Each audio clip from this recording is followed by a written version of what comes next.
स्वागत आप सबका दोस्तों कॉन्ट्रैक्ट एक्ट 1872 की अगली मुलाकात में। आज की हमारी क्लास का दो बड़ा एजेंडा है। पहला रूल्स रिगार्डिंग एक्सेप्टेंस और दूसरा फेमस केसेस, केस लॉस, पुराने केस जो आज तक हुए होंगे। और दोस्तों वो हिस्टोरिक केस हैं जो ऑफर और एक्सेप्टेंस से रिलेटेड हैं। कई कचहरियों में, कई अदालतों में, कई मामलों में, कई अदालतों के फैसले आज हम देखेंगे कि क्या हुए। आप जब रूल्स पढ़ लेते हो तो रूल्स पढ़ने के बाद आपको ये हैरानी होती होगी कि ये रूल्स असलियत में जब अप्लाई होते हैं तो कितने इंटरेस्टिंग बन जाते हैं। जब आप इनको अदालत के फैसलों के अंदर देखोगे तो आपको महसूस होगा कि जो आपने पढ़ा वो प्रैक्टिकल लाइफ में भी एप्लीकेबल होता है। ऐसा नहीं है कि किताबों के पन्ने पलट पलट कर ही केवल हमारी पढ़ाई पूरी हो जाती है। केस लॉ शब्द केसेस से बना है, मतलब अदालत के अंदर किसी ने किसी के खिलाफ केस किया, फिर जज ने किसी न किसी रूल के आधार पर फैसला सुनाया होगा। तो वो रूल, वो जजमेंट और वो जो कहानी केस के अंदर है वो हमारे लिए एक माइलस्टोन बन जाती है एजुकेशन का और प्रैक्टिकल लाइफ में भी, कि भाई वही कहानी, अगर वैसा ही केस, अगर वैसी ही लड़ाई, अगर वैसा ही विवाद, अगर वैसा ही कोई झगड़ा दोबारा से होगा तो हमारे पास अदालत का पुराना फैसला है कि जब कोई ऐसा डिस्प्यूट होता है तो क्या फैसला होता है। तो आपके लॉ के अंदर, सीए फाउंडेशन के अंदर, सीए इंस्टीट्यूट की तरफ से पुराने जितने केसेस और उनके जजमेंट्स दिए गए हैं, अदालतों के जो फैसले आपके स्टडी मटेरियल में और आपके कोर्स के अंदर रेलेवेंट हैं, वो सिर्फ ऑफर और एक्सेप्टेंस से रिलेटेड जितने हैं वो आज हम देखेंगे। लेकिन उससे पहले हमारा टॉपिक है रूल्स रिगार्डिंग एक्सेप्टेंस। एक्सेप्टेंस की रेलेवेंस दोस्तों हमने पहले पढ़ी थी। एक्सेप्टेंस की रेलेवेंस आपको याद होगा कि ऑफर गन पाउडर है और एक्सेप्टेंस वो मैच स्टिक जिसके बाद वो गन पाउडर में एक्सप्लोड होगा, ब्लास्ट होगा, वो जलने लगेगा और बस फिर उसे वापस नहीं लिया जा सकता।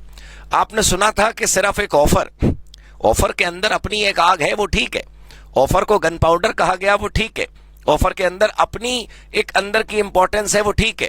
लेकिन ऑफर की अकेले इंपॉर्टेंस कुछ नहीं है दोस्तों। ऑफर को जब तक एक्सेप्ट नहीं करा जाता तब तक हमने पढ़ा था कि वो प्रॉमिस नहीं बनता। ऑफर को एक्सेप्ट कर देंगे और वो प्रॉमिस बन जाएगा, फिर कहानी आगे बढ़ती है। इसका मतलब ये हुआ कि बिना एक्सेप्टेंस के ऑफर की कहानी जब आगे नहीं बढ़ती तो एक्सेप्टेंस एक ऐसी चीज हुआ जिसके रूल्स पढ़ने के बाद आपको पता चलेगा कि प्रॉमिस क्रिएट कैसे होता है। एक बार प्लीज मेरे साथ दोबारा से वो प्रोसेस, वो फ्लो चार्ट, वो इक्वेशंस, वो स्टेप्स एक बार रिवाइज कर लीजिए तो आपको दिल ज्यादा अच्छा लगेगा इस टॉपिक को पढ़ने में। आपको याद दिलाऊं, ऑफर प्लस एक्सेप्टेंस बनता था प्रॉमिस, प्रॉमिस प्लस कंसीडरेशन बनता था agreement, agreement plus enforceability by law बनती थी कॉन्ट्रैक्ट। तो जब एक्सेप्टेंस के रूल्स आज आप पढ़ना शुरू कर रहे हो तो आप याद रखिएगा कि बिना एक्सेप्टेंस के प्रॉमिस जन्म नहीं लेता, बिना प्रॉमिस के अग्रीमेंट जन्म नहीं लेता और बिना अग्रीमेंट के कॉन्ट्रैक्ट जन्म नहीं लेता। तो this is something at the foundation level, this is something which is laying a foundation stone for the contract, this is something which is very basic to understand what is contract। आपने offer के rules पढ़े, आपने offer के types पढ़े, आपने acceptance का मतलब पढ़ा और आज आप एक्सेप्टेंस के रूल पढ़ रहे हो। आइए दोस्तों, स्वागत है एक बार फिर से आप सबका सीए फाउंडेशन के कॉन्ट्रैक्ट लॉ की क्लास में। और आज हम पढ़ रहे हैं एक्सेप्टेंस के रूल्स। ठीक है दोस्तों, सबसे पहले आप अपनी बुक खोल के रखिएगा, जहां पर जो जो मैं लिखूंगा वहां पर आपको भी वो सब कुछ लिखना है, साथ साथ चलना है। आप प्रिंसिपल्स जो मुलाकात के हमारी क्लास के हैं वो याद रखिएगा। Topic is rules regarding acceptance under contract act 1872, right. So here we have the first rule. ध्यान से देखिएगा, जो पहला रूल हमारे सामने है, इस पहले रूल के अंदर, एक मिनट,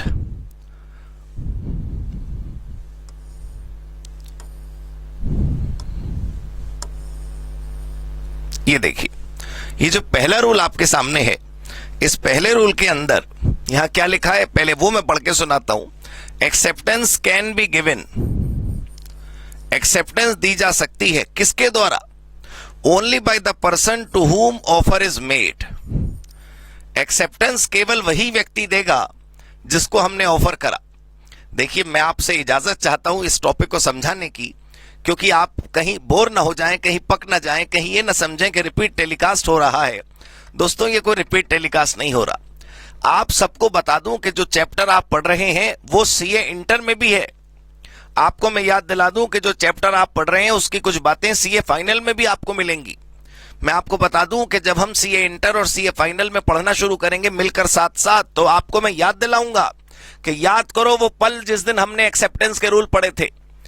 एक एक प्रिंसिपल जो आज आप फाउंडेशन में पढ़ रहे हैं, हर एक प्रिंसिपल आपको इंटर और फाइनल में कामयाबी दिलाएगा। इसकी जरूरत इंटर और फाइनल में होगी, इसीलिए इसको यहीं पढ़ाया जा रहा है। तो मेरा कहने का मतलब था कि अगर कोई प्रिंसिपल पिछली क्लास में भी यूज हुआ और आज की क्लास में भी यूज हो रहा हो तो कृपया आप उसे रिपीट टेलीकास्ट मत समझिएगा। दोस्तों, एक अंग्रेजी का शब्द है रिपीटेटिव रिसाइटल। रिपीटेटिव रिसाइटल का मतलब होता है बार बार बार बार एक चीज को रिसाइट करना। तो जो नियम आपके लिए कीमती है, जिस नियम को समझने के बाद उसकी इस्तेमाल कई जगह होने वाली है, जिस नियम को समझने के बाद हमारे नंबर बढ़ने वाले हैं, अगर उसे हमें 1000 बार भी पढ़ना और सुनना पड़े तो क्या फर्क पड़ता है दोस्तों। ये जो पहला रूल रिगार्डिंग एक्सेप्टेंस है, ये आपने जब आप स्पेसिफिक ऑफर पढ़ रहे थे तब पढ़ा था। ऑफर जिसको किया जाएगा उसके अलावा हो सकता है बाकी लोगों को भी पता चल जाए कि हमने किसी को ऑफर किया है। आपको याद दिलाऊं कि जब ए बी से कह रहा था विल यू मैरी मी, तो सी भी वहीं थी, डी भी वहीं थी, ई भी वहीं थी, पूरा समाज वहां था। ए ने बी को क्या करा, प्रपोज। कैसे, अकेले में कि जनता के सामने, जनता के सामने। बी ने अभी जवाब दिया या नहीं दिया, नहीं दिया। बाकी जनता जो सुन रही थी कि ए ने बी को प्रपोजल दिया, बाकी जनता में से कोई उठ के बोला भाई हमारी तो हाँ है, बी तो आवाज हाँ कर नहीं रहा या कर नहीं रही। ऐसे नहीं हो सकता ना, आपको याद होगा। ऑफर जिधर गया है एक्सेप्टेंस उधर से ही आएगी, ये पहला नियम है। इस नियम की तो चर्चा करे बिना ही आप लोगों को चैंपियनशिप का एहसास हो रहा होगा। पहला रूल बड़ा क्लियर है एक्सेप्टेंस का। देखो दोस्तों, मैं आपको याद दिला दूं कि ये रूल मैंने नहीं बनाए, ये कानून में बने हुए और किताबों में छपे हुए नियम हैं। तो पहला नियम क्या है, जिधर ऑफर गया, मेरे साथ साथ बोलो, जिधर ऑफर गया। किधर, जिधर ऑफर गया वहीं से आएगी क्या, एक्सेप्टेंस। ये जो चित्र आपके सामने है दोस्तों, यहां पर दो लोग आमने सामने की बात कर रहे हैं। अगर ऑफर है जनरल वाला तो कहीं भी चला जाए और एक्सेप्टेंस आ जाए, लेकिन अगर ऑफर स्पेसिफिक है तो जिसको गया है वहीं से एक्सेप्टेंस आनी है। ये बात यहां पर लिखी है। इनका कहने का यह भी मतलब है कि एक्सेप्टेंस वही करेगा जिसको ऑफर की जानकारी होगी। जिसको ऑफर की जानकारी नहीं होगी वो क्या एक्सेप्टेंस करेगा। ये चित्र 1 मिनट हटा दूं दोस्तों, इस चित्र को हटाकर 2-3 छोटी छोटी बातें लिखनी है। आइए उसको लिखना शुरू करें। देखिए, ये याद रखिएगा कि जब तक आप हाथों से खुद कुछ नहीं लिखते तब तक आपके दिमाग में वो टॉपिक बसता नहीं है। यूं पढ़ोगे आप कुछ तो कल ही भूल जाओगे, और यूं लिखोगे ना कुछ तो चाहकर भी नहीं भूल पाओगे। आपके हाथों से तरंगे पहुंचेंगी सीधे दिमाग में, और जो आप लिख रहे होंगे वो आपको ऐसा बस जाएगा दिमाग में कि कभी गलती नहीं होगी। देखिए आप, if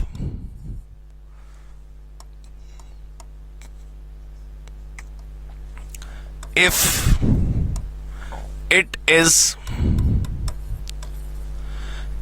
is a general offer, if it is क्या, a general offer, comma, it can be accepted, it can be accepted by anyone, comma, who has knowledge of offer।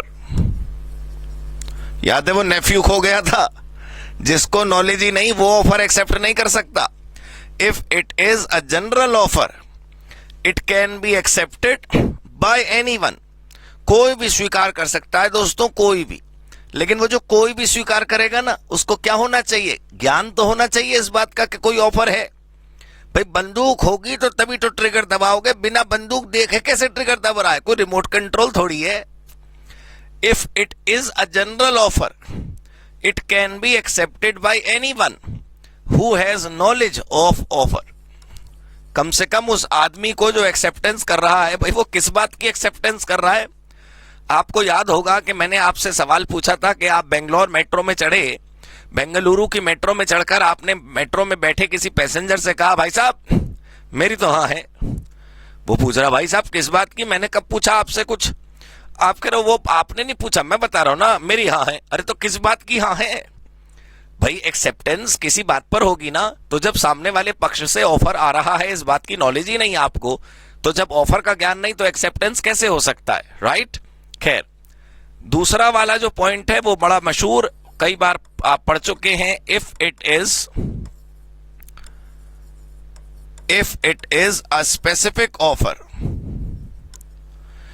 अगर ये स्पेसिफिक ऑफर है तो क्या होगा? It can be accepted by only that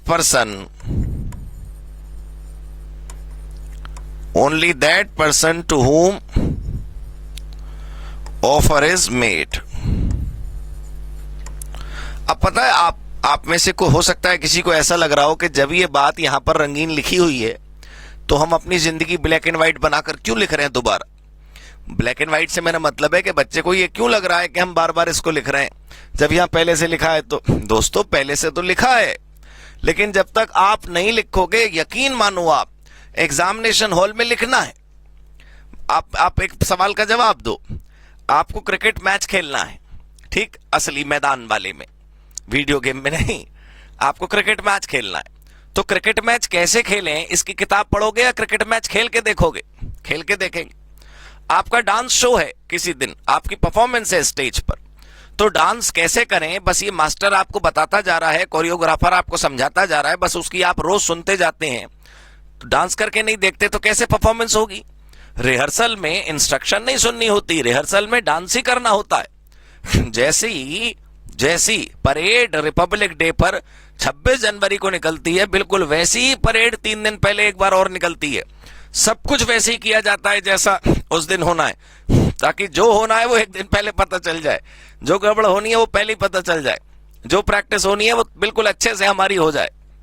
अब आप please सोचिए कि 3 घंटे का एग्जाम आपको बैठकर लिखना है। 3 घंटे तक आपको एग्जाम में क्वेश्चंस के आंसर हाथ से लिखने हैं, और यहां पर हम हाथ से लिखने से जी चुराते हैं। यहां पर हम हाथ से लिखना नहीं चाहते, यहां पर हम सोचते हैं कि लिखकर क्या होगा, ये तो सब कुछ लिखा है। अरे तो अगर पढ़ोगे तो पढ़ते ही रहोगे, लेकिन अगर लिखोगे तब लिखना आएगा ना। आपने इसे पढ़ लिया और आपको समझ आ गया, लेकिन तब भी दोस्तों आपको एग्जाम में कैसे लिखें इस बात को समझने में बहुत कष्ट होगा। अगर आपने इन बातों को अपने हाथों से नहीं लिखा तो जो बात आपके हाथ ने लिख ली वो यहां पर बस गई दिमाग में। तो कोशिश करिए कि अपने दिमाग को आप इस हिसाब से प्रोग्राम करें कि आप कुछ भी पढ़ें, आपको कुछ भी पढ़ाया जाए, आप उसे लिख लिख कर जरूर देखेंगे। जो जो आप लिख लिख कर देखते हैं सिर्फ वही आपके एग्जाम में आपके काम आता है। इस बात का ख्याल रखिएगा कि जो आज कर रहे हैं वही कल काम आएगा। अगर आज लिख नहीं रहे तो कल लिख नहीं पाएंगे आप। मैं कोई आपको चेतावनी या डरा नहीं रहा भाई, मेरा धर्म है कि मैं आपको ये तो समझाई दूं कि पेपर में क्या परेशानी आपको हो सकती है, और उस परेशानी का इलाज फेल होने के बाद देखने से अच्छा है कि आज पेपर की तैयारी करते समय ही हम उसकी तैयारी और उसका इलाज कर लें। जब हमें पता है कि 3 आवर का हमें पेपर लिखना है, जब हमें पता है कि 3 घंटे में हमें प्रश्न भी समझना है, उत्तर भी याद करना है और लिखना भी है, तो इसका मतलब यह हुआ कि नंबर हमारे सोचने पर, नंबर हमारे समझने पर, नंबर हमारे पढ़ने पर नहीं मिलने वाले। नंबर किस पर मिलेंगे? हमारे लिखने पर।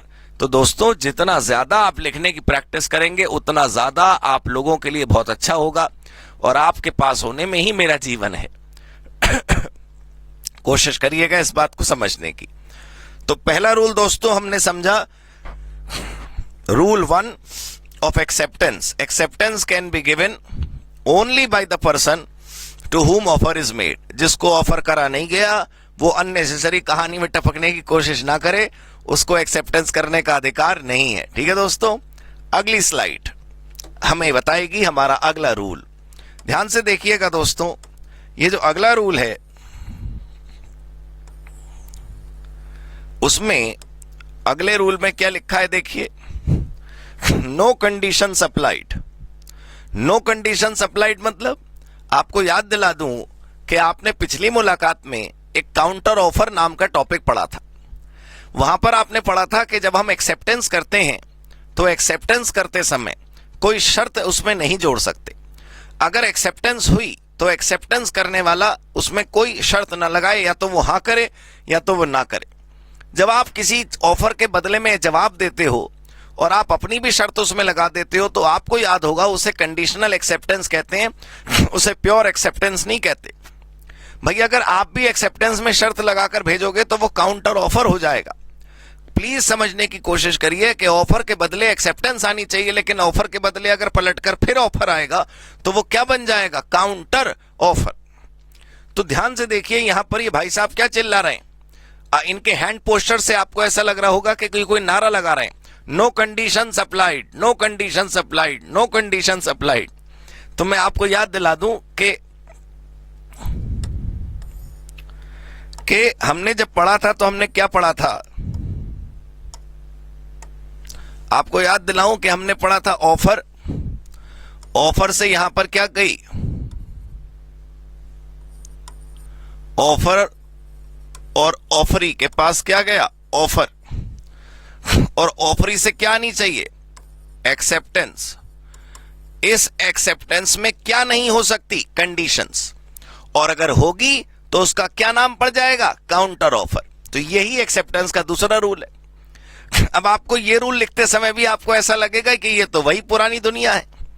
अरे दोस्तों प्लीज समझने की कोशिश करिए। मैंने आपको शुरुआत में ही बताया कि कुछ ऐसे नियम हैं जो ऑफर के टॉपिक में भी आपने पढ़े और एक्सेप्टेंस के टॉपिक में भी आपने पढ़ने हैं। क्योंकि ये दोनों दो अलग अलग चीजें देखने से लगती हैं, लेकिन ये अंदर की आत्मा इनकी एक ही है।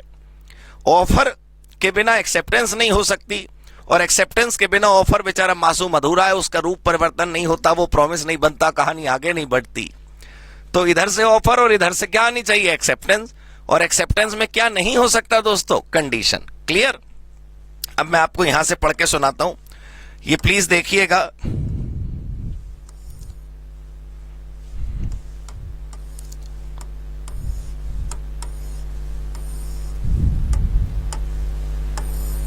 हाँ जी, yes. Acceptance must be absolute and unqualified. Unqualified का मतलब पता है आपको? अनक्वालिफाइड का मतलब होता है अनकंडीशनल।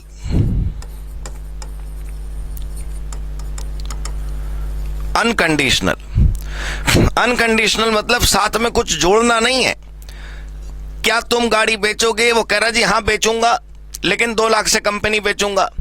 तो लेकिन बट इफ नहीं लगाना है, ये हाउएवर वाले शब्द नहीं लगाने हैं। वो पूछ रहा है क्या तुम हमारे बर्थडे पार्टी में गाना गाओगे? वो कह रहा हाँ गाऊंगा, लेकिन 10 ही गाने गाऊंगा, देख लो बस आप। अरे वो लेकिन नहीं लगाना है, क्योंकि अगर आप लेकिन लगाते हैं तो आप पलटकर पूछ रहे हैं कि भाई 10 गाने गाऊंगा, गवाओगे? 10 गाने गाऊंगा, आपको मंजूर है? सामने वाला हाँ करने की जगह अपनी शर्त चिपकाएगा तो फिर हाँ तो हमें करनी पड़ेगी। मैं काउंटर ऑफर की चर्चा दोबारा करना नहीं चाहता।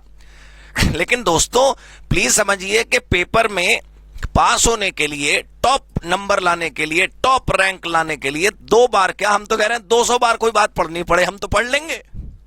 भाई भगवान आके बोले बेटा वरदान मांग, और आप बोलो मैं सीए फाउंडेशन में 100 में से 100 नंबर लाऊं हर सब्जेक्ट में, और वो भगवान आपसे बोले भाई एक ही तरीका है बेटा इसका, एक चीज 100 बार सुनियो, तो सुन लेंगे हम।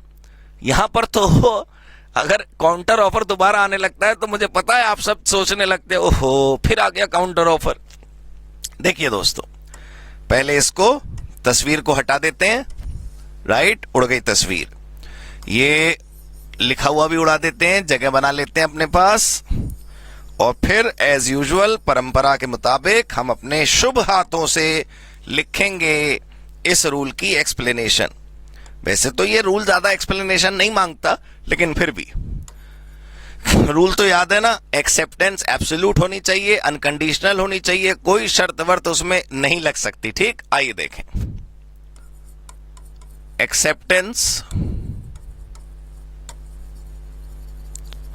Should be, acceptance should be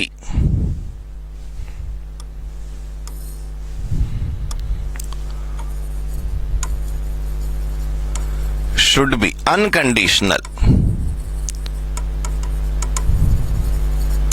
Unconditional, right? If condition is attached with, if condition is attached with what? Acceptance के रूल पढ़ रहे हो ना, तो if condition is attached with acceptance, अगर हम कंडीशन को एक्सेप्टेंस से जोड़ देंगे कॉमा, तो क्या होगा बताइए? इट विल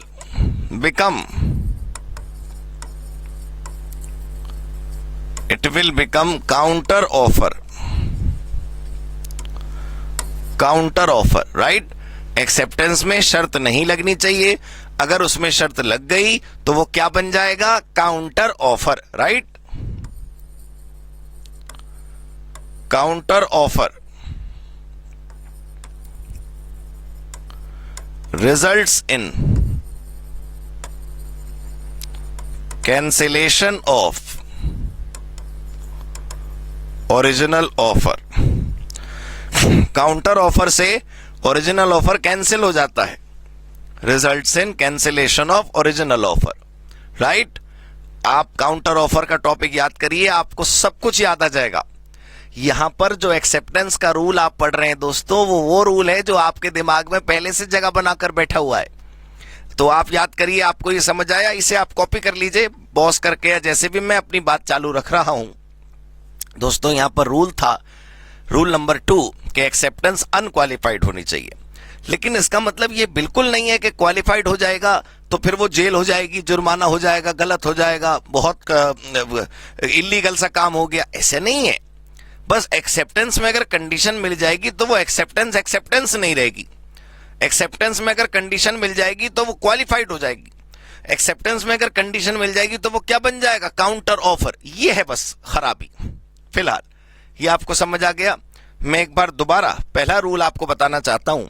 पहला रूल था कि एक्सेप्टेंस अगर जनरल ऑफर है तो कहीं से भी आ सकती है जिसको भी उस ऑफर का ज्ञान है, और अगर वो स्पेसिफिक ऑफर है तो जिधर गया है ऑफर उधर ही से आएगी क्या? Acceptance.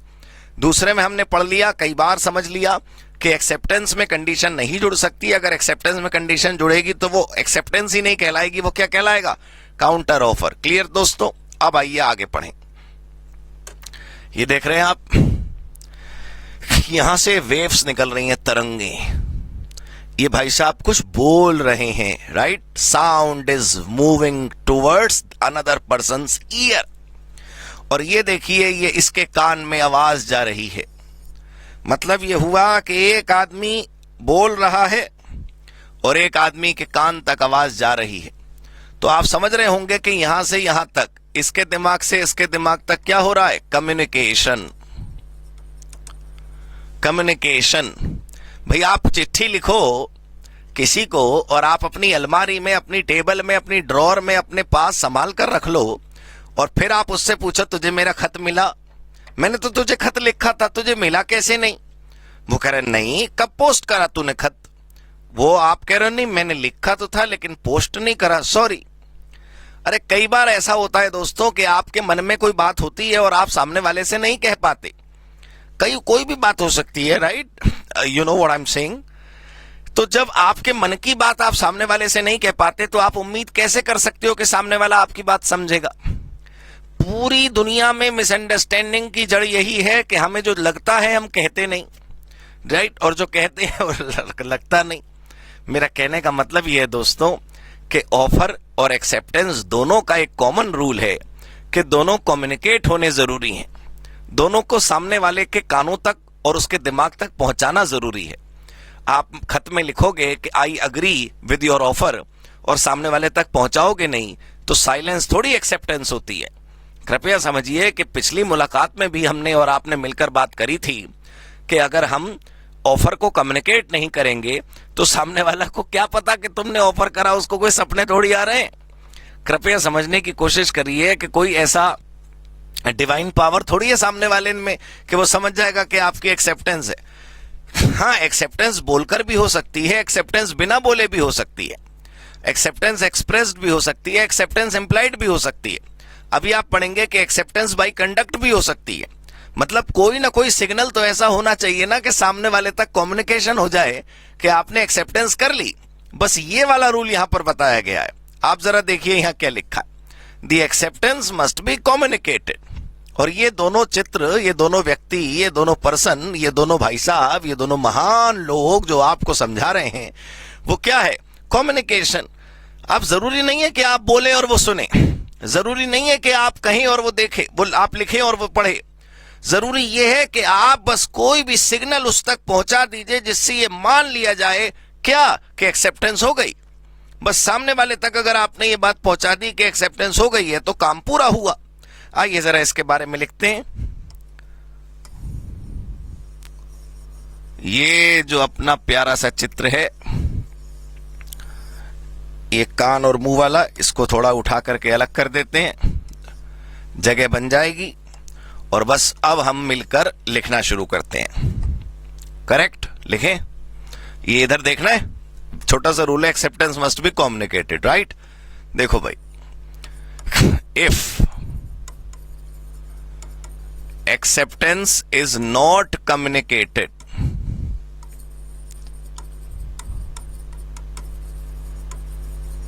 If acceptance is not communicated, तो सोचने वाली भी बात नहीं है, ये तो स्पष्ट सी बात है कि हाँ करोगे तो सामने वाले को पहुंचाओगे तो अपनी, हाँ नहीं तो उसे पता क्या मासूम को, right.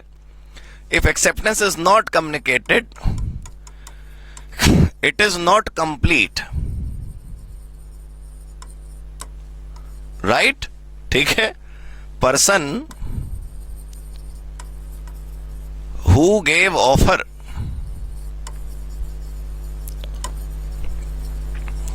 should be given acceptance by us by letting him know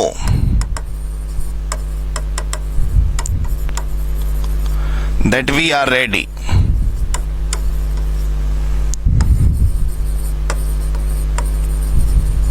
मतलब पर्सन हु गेव ऑफर, मतलब offeree, Who has given us offer, जिसने हमें ऑफर दिया, should be given, हम उसको क्या दें? एक्सेप्टेंस by us, हम देंगे कैसे?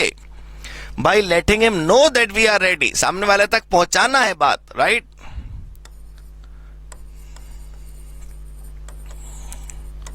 There can be any mode of communication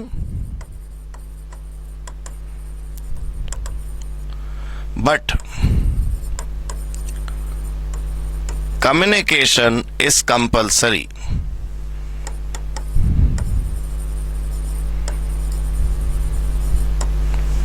मतलब कम्युनिकेशन कंपलसरी है। कम्युनिकेशन करने का तरीका कोई सा भी हो वो देखेंगे भाई। अगर उन दोनों में कोई पर्टिकुलर तरीका फिक्स हुआ होगा तो वो तरीका अपना लिया जाएगा, कोई particular mode of communication fix हुआ होगा तो वो तरीका मान लेंगे। लेकिन अगर उन दोनों में कोई तरीका फिक्स नहीं हुआ तो किसी भी तरीके से कम्युनिकेशन हो, बस कम्युनिकेशन हो जानी चाहिए। आपकी हां अगर उस तक पहुंच गई तो एक्सेप्टेंस हो गई, और अगर आपकी हां उस तक नहीं पहुंची तो एक्सेप्टेंस नहीं हुई। इतना सा खेल है, राइट। तो आप इसको पहले आराम से एक बार लिख लीजिए। दोस्तों आप लिखिए, मैं 1 मिनट को एक बात बता रहा हूं कि ऑफर के रूल और एक्सेप्टेंस के रूल हो सकता है कि एग्जामिनर आपको सीधे सीधे पूछ ले। हो सकता है एग्जामिनर आपसे कहे भी 5 नंबर का क्वेश्चन बना के पूछे what are the rules regarding offer, 6 number का क्वेश्चन बना के पूछे what are the rules regarding acceptance. उसको क्या है, वो तो कुछ भी पूछे, वो एक पेपर बनाने का हक उसको है। अगर वो सीधे सीधे क्वेश्चन पूछता है तो आप ये लिख देंगे। लेकिन अगर वो कहानी बनाकर आपसे पूछता है, ऐसा हुआ एक बार ऐसा हुआ, एक बार ऐसा हुआ, तो केस स्टोरी का आंसर कैसे लिखना है वो मैं बताऊंगा आपको। अभी इस समय आपका ये मौका नहीं है कि आप ये सोचें कि पेपर में प्रश्न का उत्तर कैसे लिखना है। अभी आप थोड़ी देर के लिए, जब तक मैं क्वेश्चन आंसर पर ना आऊं, और क्वेश्चन आंसर पर आने की अब ज्यादा देर नहीं है, ऑफर और एक्सेप्टेंस खत्म हो जाएगा। अब एक्सेप्टेंस के रूल पढ़ने के बाद एक्सेप्टेंस खत्म, फिर हम क्या करेंगे, ऑफर और एक्सेप्टेंस से संबंधित जितने क्वेश्चन आज तक एग्जाम में आए उन पर अपना हाथ आजमाएंगे। आज तक जितने क्वेश्चन ऑफर और एक्सेप्टेंस के लेकर पेपर में आए होंगे वो सब मैं आपको करवाऊंगा। एक एक क्वेश्चन का आंसर अपने शुभ हाथों से आप ही से लिखवाऊंगा। लेकिन अगर एग्जाम में क्वेश्चन वैसा आता है जो बिल्कुल डायरेक्ट है तो उसका तो कुछ करने की जरूरत ही नहीं है। फिलहाल ये आपके सामने रूल थे, आपने लिख लिए। तो मेरा बताने का उद्देश्य ये था कि जब आप ये पढ़ रहे होते हो तो बार बार आप लोग सोच रहे होते हो पेपर में क्या होगा, पेपर में क्या होगा, पेपर में क्या होगा। पेपर में जो होगा मैं बताऊंगा, पेपर में क्या होगा। आता होगा तो लिख देंगे, नहीं आता होगा तो नहीं लिखेंगे। लेकिन आएगा कब? जब यहां सुनोगे, जब यहां पढ़ोगे, जब यहां लिखोगे। तो डूड यहां जो कर रहे हो उसको दोस्तों अपने दिल से लगा लीजिए। आप जो पढ़ रहे हैं उसको अच्छे से समझ लीजिए। आप जो मैं लिख रहा हूं उसको आप भी लिख लीजिए, ठीक है। तो पहला रूल मैं एक बार दोबारा बताना चाहता हूं, एक्सेप्टेंस वही देगा जिसको ऑफर की नॉलेज होगी। एक्सेप्टेंस अगर ऑफर जनरल वाला है तो कोई भी एक्सेप्ट कर सकता है, और अगर स्पेसिफिक वाला है तो केवल वो जिसको ऑफर किया गया, ठीक है। दूसरे रूल के मुताबिक आपकी एक्सेप्टेंस में कंडीशन नहीं हो सकती। आपकी एक्सेप्टेंस में अगर कंडीशन जुड़ जाएगी तो क्या बन जाएगा? Counter offer. तीसरा रूल आपने अभी क्या पढ़ा कि जो एक्सेप्टेंस है वो कम्युनिकेट होनी बहुत जरूरी है, सामने वाले तक आपकी बात पहुंचनी बहुत जरूरी है। अगर आपने एक्सेप्टेंस करी और सामने वाले तक अपनी बात नहीं पहुंचाई तो इसका कोई फायदा ही नहीं है, राइट। अगला ये देखिए, आप जानते हैं आप इसे क्या बोलते हैं? ये जो बोर्ड सा लगा है, साइनेज, साइन बोर्ड, ये है दोस्तों इंस्ट्रक्शंस। चित्र पर ध्यान दीजिए, रूल पर नहीं। ये इंस्ट्रक्शंस है। और ये बाबूजी इसे क्या देख रहे हैं? इन्हें समझ नहीं आ रहा यहां क्या लिखा है। इस पे लिखा है दिस वे, और हर तरफ तो तीर लगा हुआ है। इंस्ट्रक्शन समझ नहीं आ रही भाई साहब को। कहने का मतलब ये दोस्तों कि जो ऑफर करने वाला होता है ना, अगर उसने कोई इंस्ट्रक्शन दी है ऑफर के साथ कि जब तू एक्सेप्ट करियो तो टेलीग्राम भेजियो, तो टेलीग्राम ही जानेगा एक्सेप्टेंस के लिए, कुछ और तरीका नहीं अपना सकते आप। अगर ऑफर करने वाले ने बताया कि एक्सेप्टेंस स्पीड पोस्ट से करियो तो फिर एक्सेप्टेंस स्पीड पोस्ट से ही होगी। अगर ऑफर करने वाले ने बोला था कि जब अगर तुझे हाँ करनी हो तो हाँ केवल ईमेल से करना, मैं कोई और तरीका नहीं मानूंगा, तो फिर हाँ ईमेल से ही करनी पड़ेगी। और अगर आप उस इंस्ट्रक्शन को फॉलो नहीं कर सकते तो मत करिए एक्सेप्टेंस, खत्म हो जाएगा अपने आप ऑफर। भाई सामने वाला आपसे कह रहा है देख अगर एक्सेप्टेंस करनी हो तो टेलीग्राम से करियो, आप करो भाई मुझे तो आता नहीं, मैं करना नहीं चाहता टेलीग्राम, तो मत करो, कोई जबरदस्ती थोड़ी है। अगर ऑफर करने वाले ने आपको क्या दे रखी है? इंस्ट्रक्शंस। अगर ऑफर करने वाले ने आपको क्या दे रखी है? इंस्ट्रक्शंस। किस बात के लिए? एक्सेप्टेंस के लिए। तो आपको वो इंस्ट्रक्शंस माननी पड़ेगी अगर आप एक्सेप्टेंस चाहते हो। भाई मान लो आप नहीं पढ़ना चाहते, मान लो आप नहीं नंबर लाना चाहते, मान लो आप नहीं पास होना चाहते, मान लो आप नहीं सीए करना चाहते, तो बंद कर दो वीडियो। भाई आपको क्योंकि पढ़ना है इसलिए हम दोनों को मिलना है, इसलिए क्लास चल रही है। कृपया समझने की कोशिश करिए कि अगर ऑफर करने वाला कुछ इंस्ट्रक्शन बना के देता है कि भाई मुझे तो ऐसे ऐसे ऐसे ऐसे ऐसे ऐसे एक्सेप्टेंस चाहिए, मैं कोई और तरीका नहीं मानूंगा, मुझे तो ऐसे ऐसे ऐसे ऐसे ही अप्रूवल चाहिए, मैं कोई और तरीका नहीं मानूंगा, तो फिर इसका मतलब ये हुआ कि अगर वो तरीका हम मान पाएंगे तो सही है, नहीं तो बात खत्म। मैं आपसे कहूं देखो भाई हर क्लास में आपको लिखना पड़ेगा, आप बोलो नहीं मैं लिख नहीं सकता ना, तो भाई लिख नहीं सकते तो आप मेरा ऑफर नहीं स्वीकार कर पाएंगे, तो मत लिखिए। नहीं बनेगा कॉन्ट्रैक्ट, नहीं बनेगा चैप्टर, नहीं बनेगी पढ़ाई, नहीं बनेंगे नंबर, नहीं बनेंगे सीए, है ना। लेकिन ऐसा है नहीं ना। अगर ऑफर करने वाले की इंस्ट्रक्शंस आपने सुन ली, आपने समझ ली और आप चाहते हो कि एक्सेप्टेंस हो, तो फिर आपको क्या करना पड़ेगा? आपको वो इंस्ट्रक्शंस माननी पड़ेंगी। जिस तरीके से वो एक्सेप्टेंस मांग रहा है उसी तरीके से आपको एक्सेप्टेंस देनी पड़ेगी। अगर आपने एक्सेप्टेंस किसी और तरीके से दे दी तो मानी नहीं जाएगी कि ये एक्सेप्टेंस है, राइट। पहले मैं आपको पढ़ के सुनाता हूं कि यहां पर क्या लिखा है। देखिए, acceptance must be in the prescribed mode.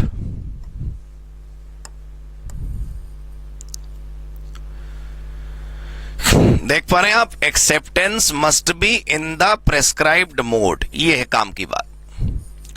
Prescribed mode जरूरी नहीं है कि प्रेस्क्राइब हो ही, मैं तो कह रहा हूं अगर, मैंने कई बार बोला अगर अगर अगर अगर अगर।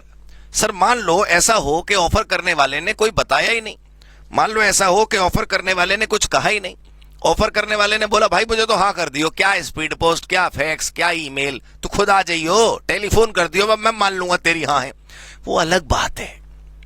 लेकिन अगर ऑफर करने वाला रिजिड है, फिक्स है, बिल्कुल अड़ा हुआ बैठा है, हाँ तो मुझे ईमेल से ही चाहिए, तो ठीक है यार ईमेल भेज देंगे, वो लिखा है यहां पर, समझे ना आप इंस्ट्रक्शंस। भाई मुझे उम्मीद है कि आप समझ चुके। अब हम अपनी परंपरा के रूप से लिखना शुरू करते हैं। पहले मुझे आराम से विश्वास दिला दो, देखो कि तुमने ये चित्र समझ लिया और यहां पर जो लाइन लिखी है उसे देख लिया। क्या लिखा है? एक्सेप्टेंस प्रेस्क्राइब्ड मोड में होनी चाहिए। अगर मोड प्रेस्क्राइब्ड है तो भाई, अगर कोई मोड प्रेस्क्राइब्ड ही नहीं है तो अलग बात है, मेरी तो बात खत्म हो गई। लेकिन अगर मोड प्रेस्क्राइब्ड है तो जिस तरीके से प्रेस्क्राइब्ड है उसी तरीके से आपको एक्सेप्टेंस लिखनी पड़ेगी। Right, clear? लिखना शुरू करें। इफ ऑफरर जिसने ऑफर करा था, राइट। कई बार तो मुझे लगता है कि लिखते लिखते भी आप लोग सोचते हो क्या यहां पर यही होना चाहिए था। कुछ नहीं सोचना, ठीक है, आप लिखिए जो मैं लिखवा रहा हूं। If offeror while giving offer, if offeror while giving offer, अगर ऑफरर ने जब वो ऑफर दे रहा था, if offeror while giving offer has prescribed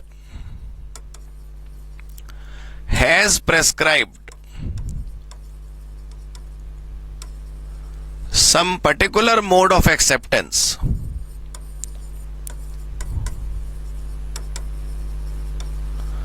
if offerer while giving offer, offerer ने ऑफर देते समय has prescribed, prescribe करा क्या? some particular mode of acceptance, के भाई मुझे तो ऐसे ही चाहिए, comma, then acceptance should come, then acceptance should come in that mode only, वो तो फिर उसी मोड में आनी चाहिए जिस मोड में बताया गया है। और अगर कोई मोड प्रेस्क्राइब्ड नहीं है तो कोई दिक्कत नहीं। However,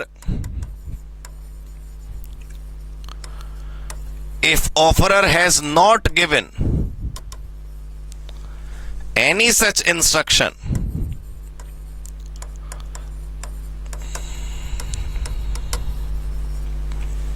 अगर ऑफरर ने ऐसी कोई इंस्ट्रक्शन नहीं दी, has not given any such instructions, comma, तो बताइए क्या होगा? अगर ऑफरर ने कोई इंस्ट्रक्शन नहीं दी तो किसी भी मोड में दे सकते हैं। Then acceptance can be given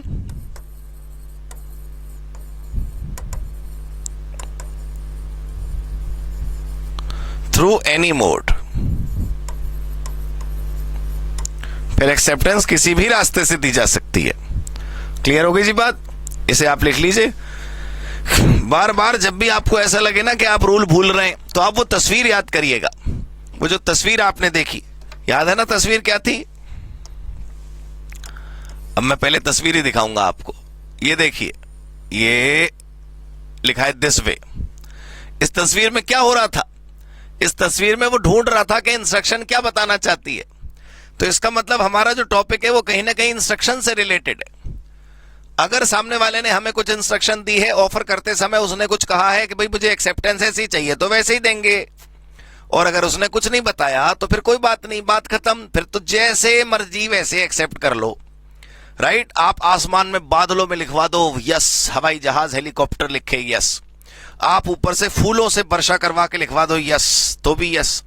आप चिट्ठी लिख दो तो भी यस, टेलीफोन कर दो तो भी यस, फिजिकल पोस्ट करो तो भी यस, और इलेक्ट्रॉनिक मेल करो तो भी यस। आपको सामने वाले तक बात पहुंचानी है कि आपकी हाँ है। अब आप जैसे तरीके से पहुंचाओ, जितना क्रिएटिव बनाना चाहते हो आप बनाओ, दैट्स अप टू यू। यहां पर बात दोस्तों बस इतनी थी कि अगर ऑफर करने वाले ने खुद कोई रूल बताया है तो बात अलग है, और अगर उसने खुद कोई रूल नहीं बताया तो बस नमस्ते, right. I hope this is clear. इसको लिख लीजिएगा आप। मैं आगे बढ़ता हूं ये मानकर के आप इसको साथ साथ लिख रहे होंगे या फिर वीडियो को पॉज करके लिख लेंगे, ठीक है ना। एक बार पुराना रूल दिखा दूं। What was rule 1? एक्सेप्टेंस उसी से ऑफर जिसको गया था। जनरल में कोई भी एक्सेप्ट कर सकता है, स्पेसिफिक में जिसको गया वही। दूसरे रूल में आपने पढ़ा कि एक्सेप्टेंस में कंडीशन नहीं हो सकती, अगर कंडीशन जुड़ गई तो वो क्या बन जाएगा? Counter offer. तीसरे में वो कान में बात पहुंचनी जरूरी है, एक्सेप्टेंस और ऑफर वैसे तो दोनों ही, लेकिन यहां क्योंकि एक्सेप्टेंस के रूल हैं, एक्सेप्टेंस क्या होनी जरूरी है, कम्युनिकेटेड होनी जरूरी है। तीसरा जो अभी अभी आपने पढ़ा इंस्ट्रक्शंस वाला, वो ये है कि अगर ऑफर करने वाले ने मांगा कि भाई मुझे एक्सेप्टेंस इसी नियम से, इसी तरीके से, इसी पर्टिकुलर प्रेस्क्राइब्ड तरीके से चाहिए, तो फिर वैसे ही देनी पड़ेगी, नहीं दोगे तो वो मानेगा नहीं।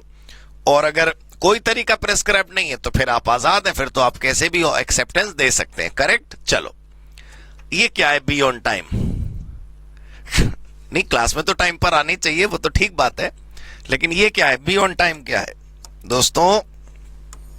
बी ऑन टाइम क्या बताना चाहता है? अगर मान लो आप भूल जाओ कि आप कॉन्ट्रैक्ट का चैप्टर पढ़ रहे हो, अगर आपको न याद करना हो कि आप सीए फाउंडेशन की क्लास में बैठे हो, आपको कुछ याद नहीं रखना कि आप टीचिंग और स्टडिंग कर रहे हो, आप तो बस ये देखो बी ऑन टाइम, आपने ये पिक्चर देखी तो इसका मतलब क्या नजर आया आपको? कि बस ये संदेश दे रही है कि जब भी पहुंचो समय पर पहुंचो, जब भी आओ समय पर आओ, जो करो समय पर करो।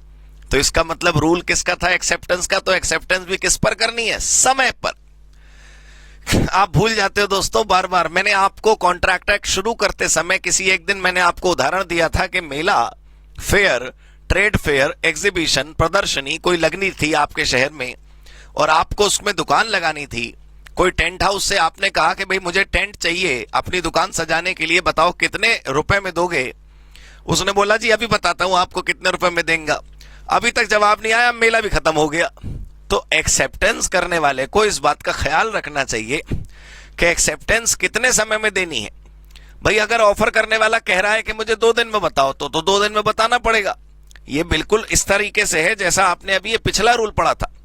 पिछले रूल में आपने क्या पढ़ा था? प्रेस्क्राइब्ड तरीका। और इस वाले रूल में आप क्या पढ़ोगे? Prescribed time period.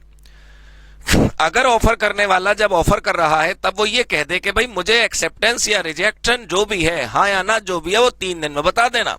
तो फिर 3 दिन के अंदर अंदर आपको हाँ या ना करनी पड़ेगी। आप 3 दिन में हाँ नहीं करोगे तो ऑफर लैप्स हो जाएगा, ऑफर पुराना हो जाएगा, ऑफर खत्म हो जाएगा, ऑफर एक्सपायर हो जाएगा। अगर आपको ऐसा लगता है कि आपको एक्सेप्टेंस देनी ही है तो जो भी आपने करना है उन 3 दिनों के अंदर कर दीजिए। आप प्लीज ऐसी कोशिश करिए समझने की कि ऑफर को एक्सेप्ट करने के लिए, ऑफर को एक्सेप्ट करने के लिए, ऑफर को प्रॉमिस बनाने के लिए, बात को आगे बढ़ाने के लिए एक्सेप्टेंस तो देनी है। भाई या तो आपने तय कर लिया कि मैं एक्सेप्टेंस दूंगा ही नहीं, या तो आपने तय कर लिया कि मेरी कोई जिम्मेदारी नहीं है, मैं तो हाँ नहीं करना चाहता, मैं तो कॉन्ट्रैक्ट में आऊंगा ही नहीं, तो दोस्तों बात अलग है।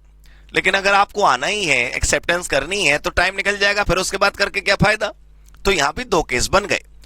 अगर, और 2 केस कौन से? बिल्कुल पिछले जैसे। अगर कोई मोड प्रेस्क्राइब्ड है तो एक्सेप्टेंस उसी मोड में चाहिए, और अगर कोई मोड प्रेस्क्राइब्ड नहीं है तो कैसे भी चलेगी, बिल्कुल वो यहां पर है। अगर ऑफर करने वाले ने टाइम बताया है कि मुझे तो इस टाइम से पहले पहले एक्सेप्टेंस चाहिए, तो उसी टाइम से पहले पहले देनी पड़ेगी, वरना किसी भी टाइम दे सकते हैं, बट वो किसी भी टाइम जो है वो रीजनेबल होना चाहिए। प्लीज समझने की कोशिश करें। कोई आदमी आपको लंच ऑर्डर कर रहा है, आपने होटल को फोन करा, आपने रेस्टोरेंट में फोन करा और आपने बोला कि will you give me veg biryani, आपने ऑर्डर कर दी और वो नहीं आई, शाम के 5 बज गए। आपने जब उसको रेस्टोरेंट वालों को बोला, जब वो डिलीवर हो गई, तो आपने कहा ये कौन सा समय, शाम को 5 बजे आप लंच डिलीवर कर रहे हैं? तो रेस्टोरेंट वाला क्या बोलता है आपको? आपने बताया नहीं था ना कि आपको कितने बजे खाना है। अरे हमने नहीं भी बताया था कितने बजे खाना है, का मतलब ये थोड़ी है कि आप आज लंच मंगाएंगे तो डिनर के टाइम पे डिलीवरी होगी। भाई प्लीज समझने की कोशिश करिए कि अगर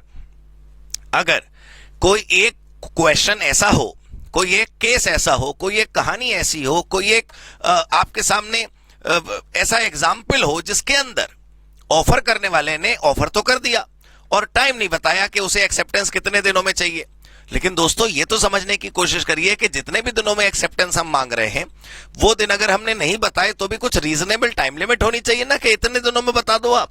करेक्ट। तो आप रीजनेबल टाइम क्या होता है वो लॉ में नहीं लिखा, हर सिचुएशन में अलग अलग होगा। पहले आपको ये पढ़ के दिखाता हूं कि यहां क्या लिखा है। बी ऑन टाइम समझ आ गया आपको? इसको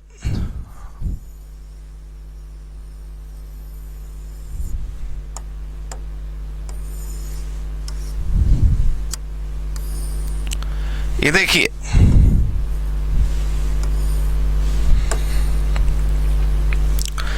यहां पर क्या लिखा है? यहां पर लिखा है acceptance must be given with in the specified time limit. ये है काम की बात। अगर स्पेसिफाई है तभी तो, लेकिन अगर स्पेसिफाई नहीं होगा तो if no time is stipulated, stipulated मतलब specified, acceptance must be given within reasonable time. लेकिन आप यकीन मानिए रीजनेबल टाइम की कोई डेफिनेशन नहीं होती। रीजनेबल टाइम का मतलब बस इतना है कि जिसके बाद वैल्यू ही खत्म हो जाए आपकी एक्सेप्टेंस की, वो टाइम क्रॉस ना हो। भाई लंच का टाइम ऑर्डर करा गया, आपने लंच का ऑर्डर हमारा एक्सेप्ट करा, तो आपको लंच के समय पे डिलीवर कर देना चाहिए। अगर आप लंच डिनर के समय डिलीवर करेंगे फिर आप हमसे कहेंगे आपने टाइम तो बताया नहीं था कि आपको कब खाना है। अरे कब खाना हो, एक रीजनेबल टाइम में आपने ऑर्डर करा तो खाना आ जाना चाहिए। खाना कोई आपने बेंगलोर में बैठ के लंदन से थोड़ी मंगाया, राइट? समझने की कोशिश करें। तो ये वो रूल है जो मैंने अभी आपको बताया। अब इसे अपने शब्दों में लिखें। इससे पहले एक बार फिर इसे ध्यान से देख लीजिए। अगर ऑफर करने वाले ने बताया है कि कोई पर्टिकुलर टाइम लिमिट, तो उसके अंदर अंदर एक्सेप्ट करना है। लेकिन अगर उसने कोई टाइम लिमिट नहीं बताई तो फिर बताओ क्या होगा? फिर हमारे ऊपर है कि हम कब एक्सेप्ट करें। बस इतना डिले ना करें कि उस आपकी हां की वैल्यू ही खत्म हो जाए। रीजनेबल टाइम लिमिट से ज्यादा क्रॉस नहीं होना चाहिए। ठीक है, चलो लिखते हैं।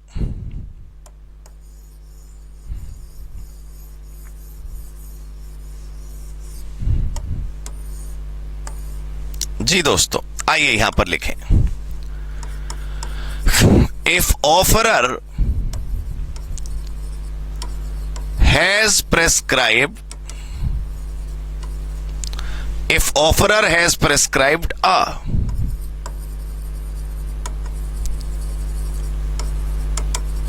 Particular time limit, if offeror has prescribed क्या? अ particular time limit to give acceptance। अगर ऑफरर ने प्रेस्क्राइब करा है एक पर्टिकुलर टाइम लिमिट, किस बात के लिए? To give acceptance, comma, it should be given within such specified time. फिर तो उतने स्पेसिफाइड टाइम के अंदर ही एक्सेप्टेंस देनी चाहिए। ये बात क्लियर हो गई? If no such time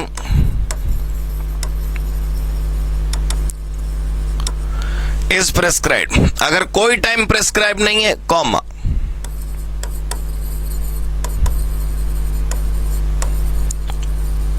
acceptance should be given within reasonable time।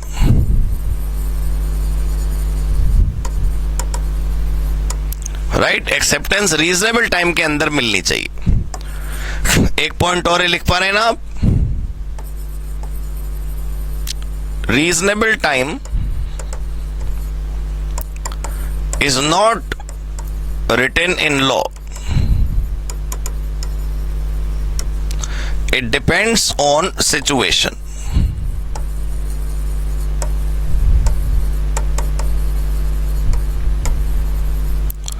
Birthday party के दिन आपको केक चाहिए और एक दिन पहले आप बेकरी को फोन करो, क्या आप हमें केक दे दोगे?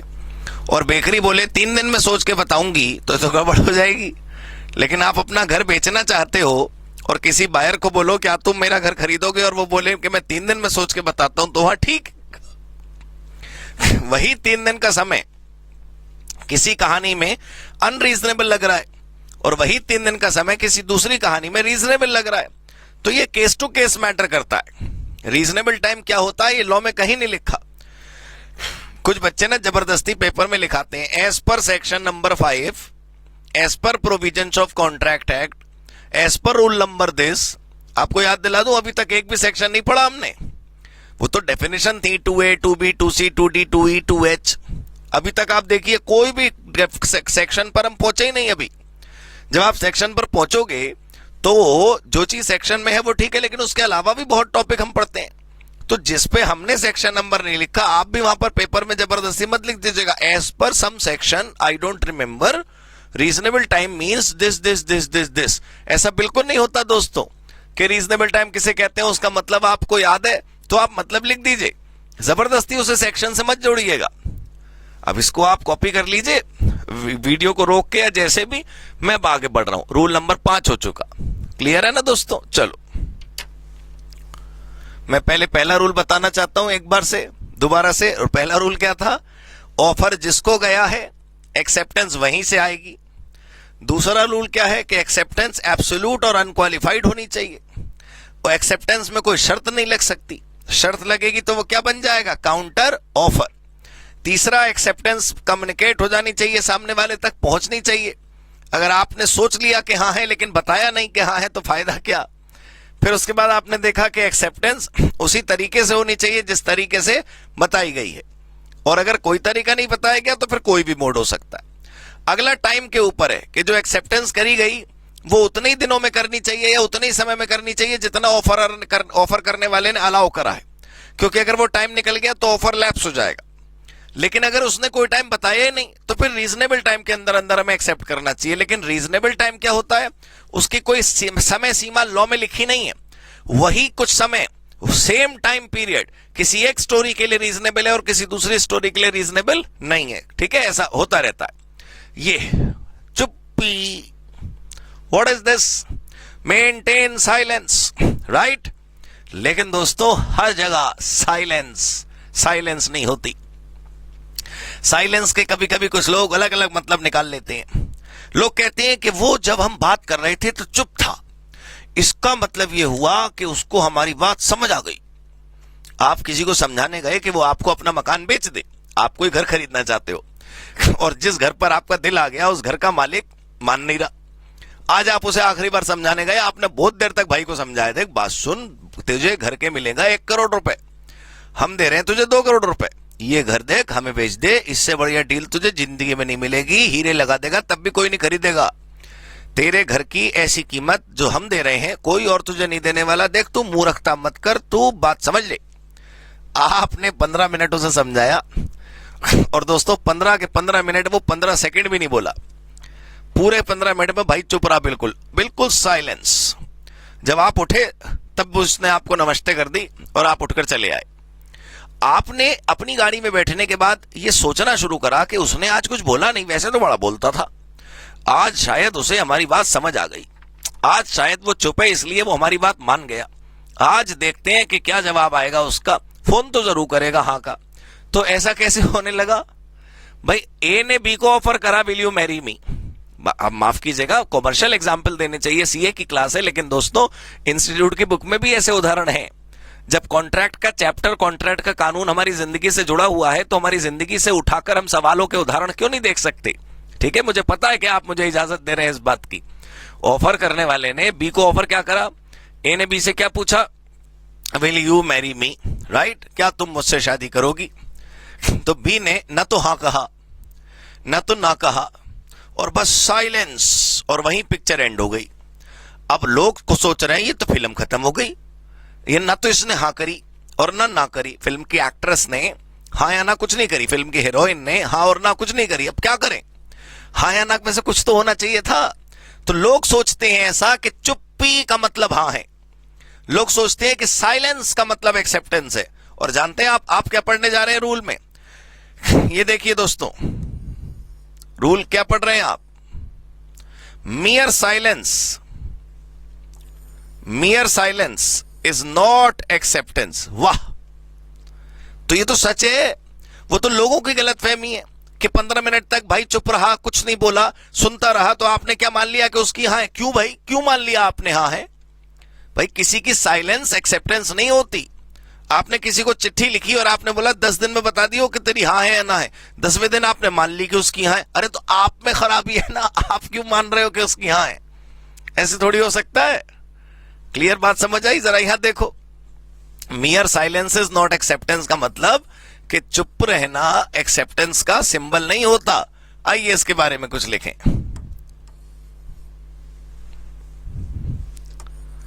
देखिए, silence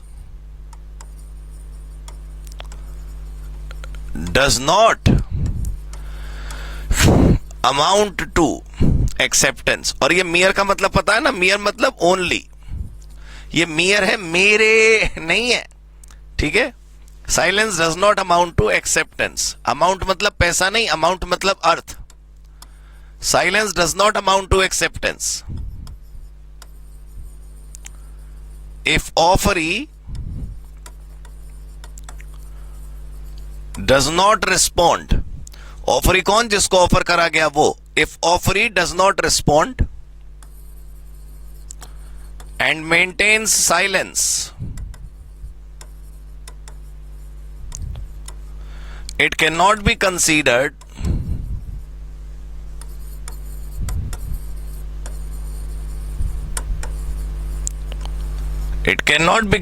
as acceptance.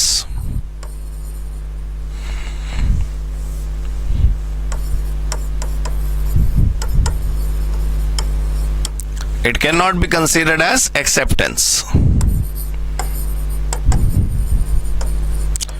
Silence is not equal to implied expression. चुप्पी एक्सप्रेशन का सबूत थोड़ी है। ये क्या बात हुई कि भाई चुप है तो हमने मान लिया कि आपने एक्सप्रेस कर दिया, ये गलत है। आप इसे आराम से देखिए। चुप रहने से दोस्तों आदमी जवाब नहीं दे पा रहा, हो सकता है सोच रहा हो सकता है हाँ हम करना नहीं चाहते, ना करने की हिम्मत नहीं हो रही हमारी। भाई आप 15 मिनट, आपको याद होगा आपने उसको समझाया कि भाई अपना घर भेज दे। आप इलाके के बड़े जमींदार हैं, आप इलाके के बड़े धन्ना सेठ हैं, आप इलाके के बड़े प्रतिष्ठित व्यक्ति हैं, बड़ा नाम है इलाके में आपका। अब इस इलाके में वो आदमी आपसे कह नहीं पा रहा कि नहीं बाबूजी मैं अपना घर नहीं बेचना चाहता। हाँ वो करना नहीं चाहता और ना करने में उसे डर लग रहा है। इसलिए भी तो हो सकता है कि वो चुप हो, वो इसलिए भी तो हो सकता है चुप हो कि वो सोच रहा है अभी कि मुझे करना चाहिए ये काम या नहीं करना चाहिए।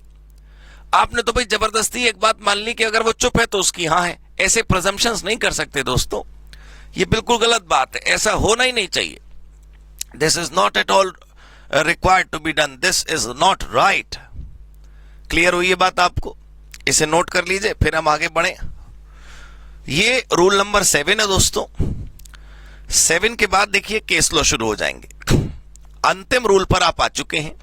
ये प्यारे प्यारे से दो कबूतर आपको कुछ कह रहे हैं। ये प्यारे प्यारे से दो कबूतर आपस में कुछ बात कर रहे हैं। मैं चाहता हूं कि आप इसे जरा जूम कर लें पहले, मतलब सॉरी मैं जूम कर देता हूं। ये देख रहे हैं आप, ये दोनों कबूतर एक दूसरे से बातचीत कर रहे हैं। ये दोनों कबूतर अपने दूसरे के साइलेंस को भी समझ रहे हैं। ये दोनों कबूतर बोल बोल कर क्या एक दूसरे को समझाने की कोशिश कर रहे हैं। जरा सवाल देखते हैं इनका क्या है।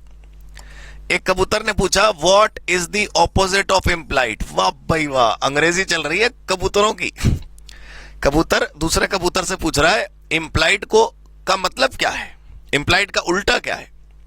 दूसरा कबूतर कहता है इम्प्लाइड का उल्टा है explicit, expressed, stated, open, express, explicated, unambiguous, unequivocal, spoken या वॉइस्ड। जानते हैं इसका मतलब क्या है? मैं कुछ बताना चाह रहा हूं, आप प्लीज थोड़ा सा मिस्ट्री को मिस्ट्री रहने दें, अपने दिमाग न दौड़ाएं। ओहो सर ये समझाना चाहते हैं। देखिए दोस्तों, इंप्लाइड का मतलब है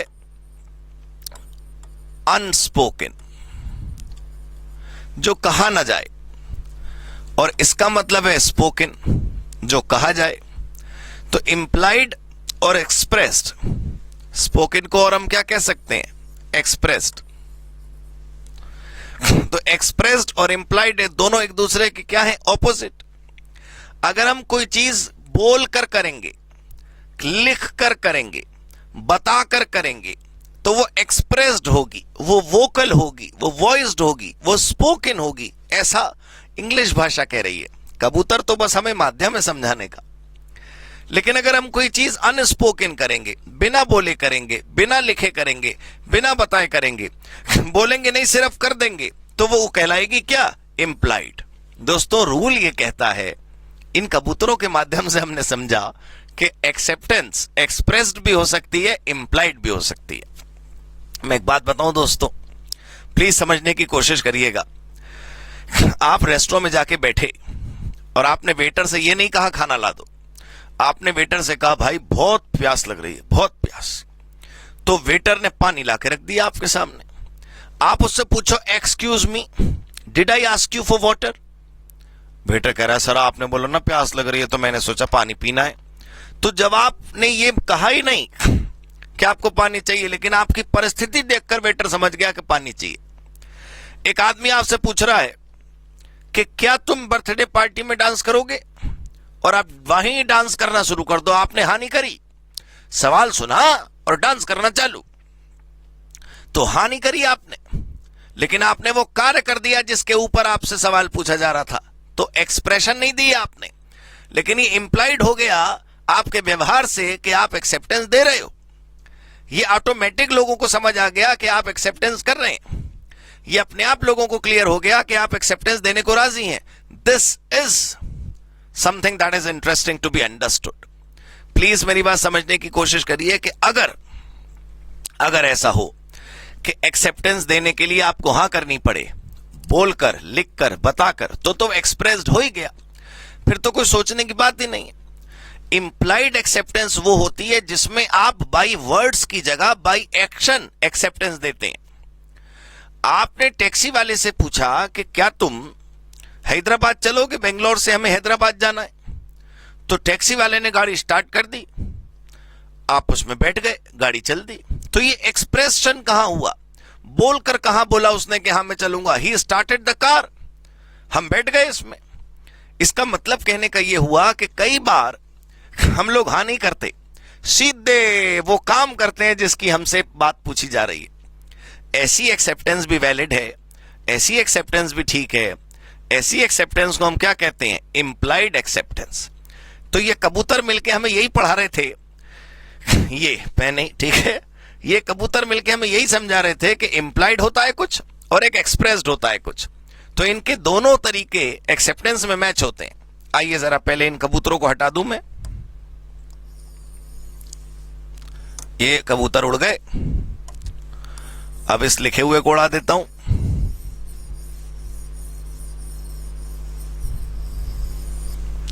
राइट, और ये वाला रूल तो पढ़ोगे, देखो, एक्सेप्टेंस बाय कंडक्ट और इंप्लाइड एक्सेप्टेंस ये भी अलाउड है, ठीक है। अब यहां पर मैं लिखना शुरू करता हूं। एक्सेप्टेंस कैन बी, आपको बताऊं ऑफर में भी ये पढ़ा था आपने कि ऑफर भी एक्सप्रेस्ड और इंप्लाइड दोनों हो सकता है। Acceptance can B expressed as well as implied. Acceptance can be expressed as well as implied, दोनों हो सकते हैं। Point 2,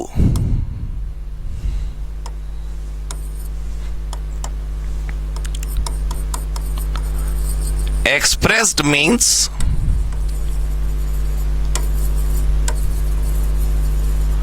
by words spoken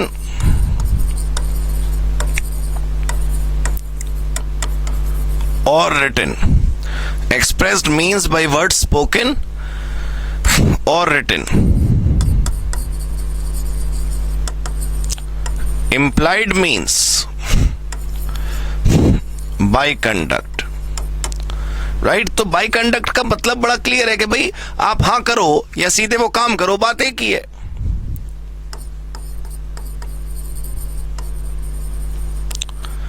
acceptance by conduct is as valid as acceptance by words spoken और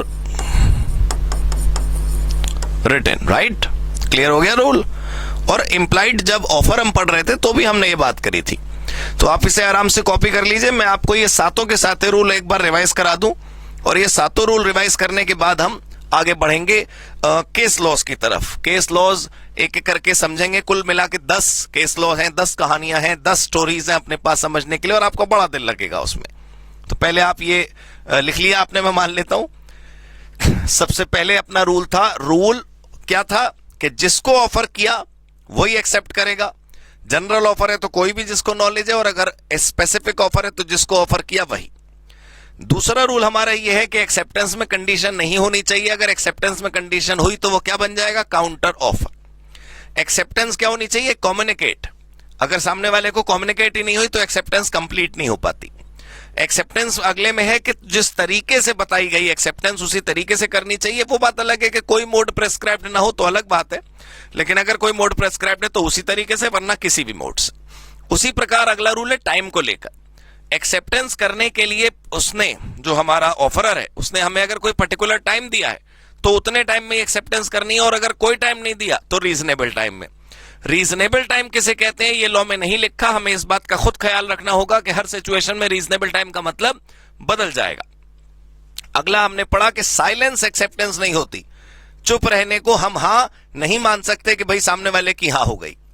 और उसके बाद आखिरी rule था 7 के acceptance bye expression, bye words spoken या रिटन कैसा भी हो सकता है, और एक्सेप्टेंस बाय कंडक्ट भी हो सकती है, जिसको इंप्लाइड एक्सेप्टेंस बोलते हैं। एक्सेप्टेंस इंप्लाइड वाली उतनी ही वैलिड है जितनी एक्सप्रेशन वाली, जितनी वर्ड्स वाली, जितनी वर्ड्स स्पोकन या वर्ड्स रिटन वाली। I hope we are done with this, right? और आप इस समझ आया होगा।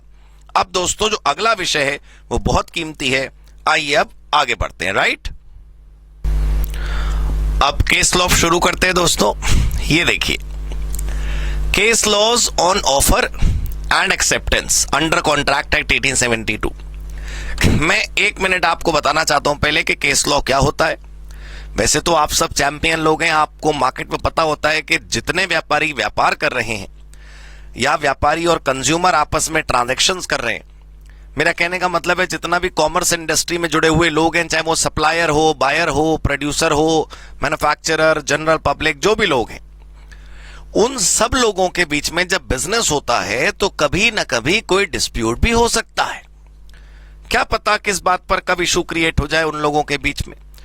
तो जब भी उन लोगों के बीच में इशू क्रिएट होगा, जब भी उन लोगों के बीच में कोई बात क्रिएट होगी, जब भी उन लोगों के बीच में कोई झगड़ा होगा, तो हो सकता है कि वो झगड़ा आपस में निपटा लें, और ऐसा भी हो सकता है कि वो झगड़ा आपस में ना निपटाएं और उस झगड़े को लेकर वो अदालत जाएं, उस झगड़े को लेकर वो कोर्ट चले जाएं, उस झगड़े को लेकर के वो अदालत में पहुंचे और अदालत में जाकर कहें दुहाई हो जज साहब, न्याय चाहिए हमें।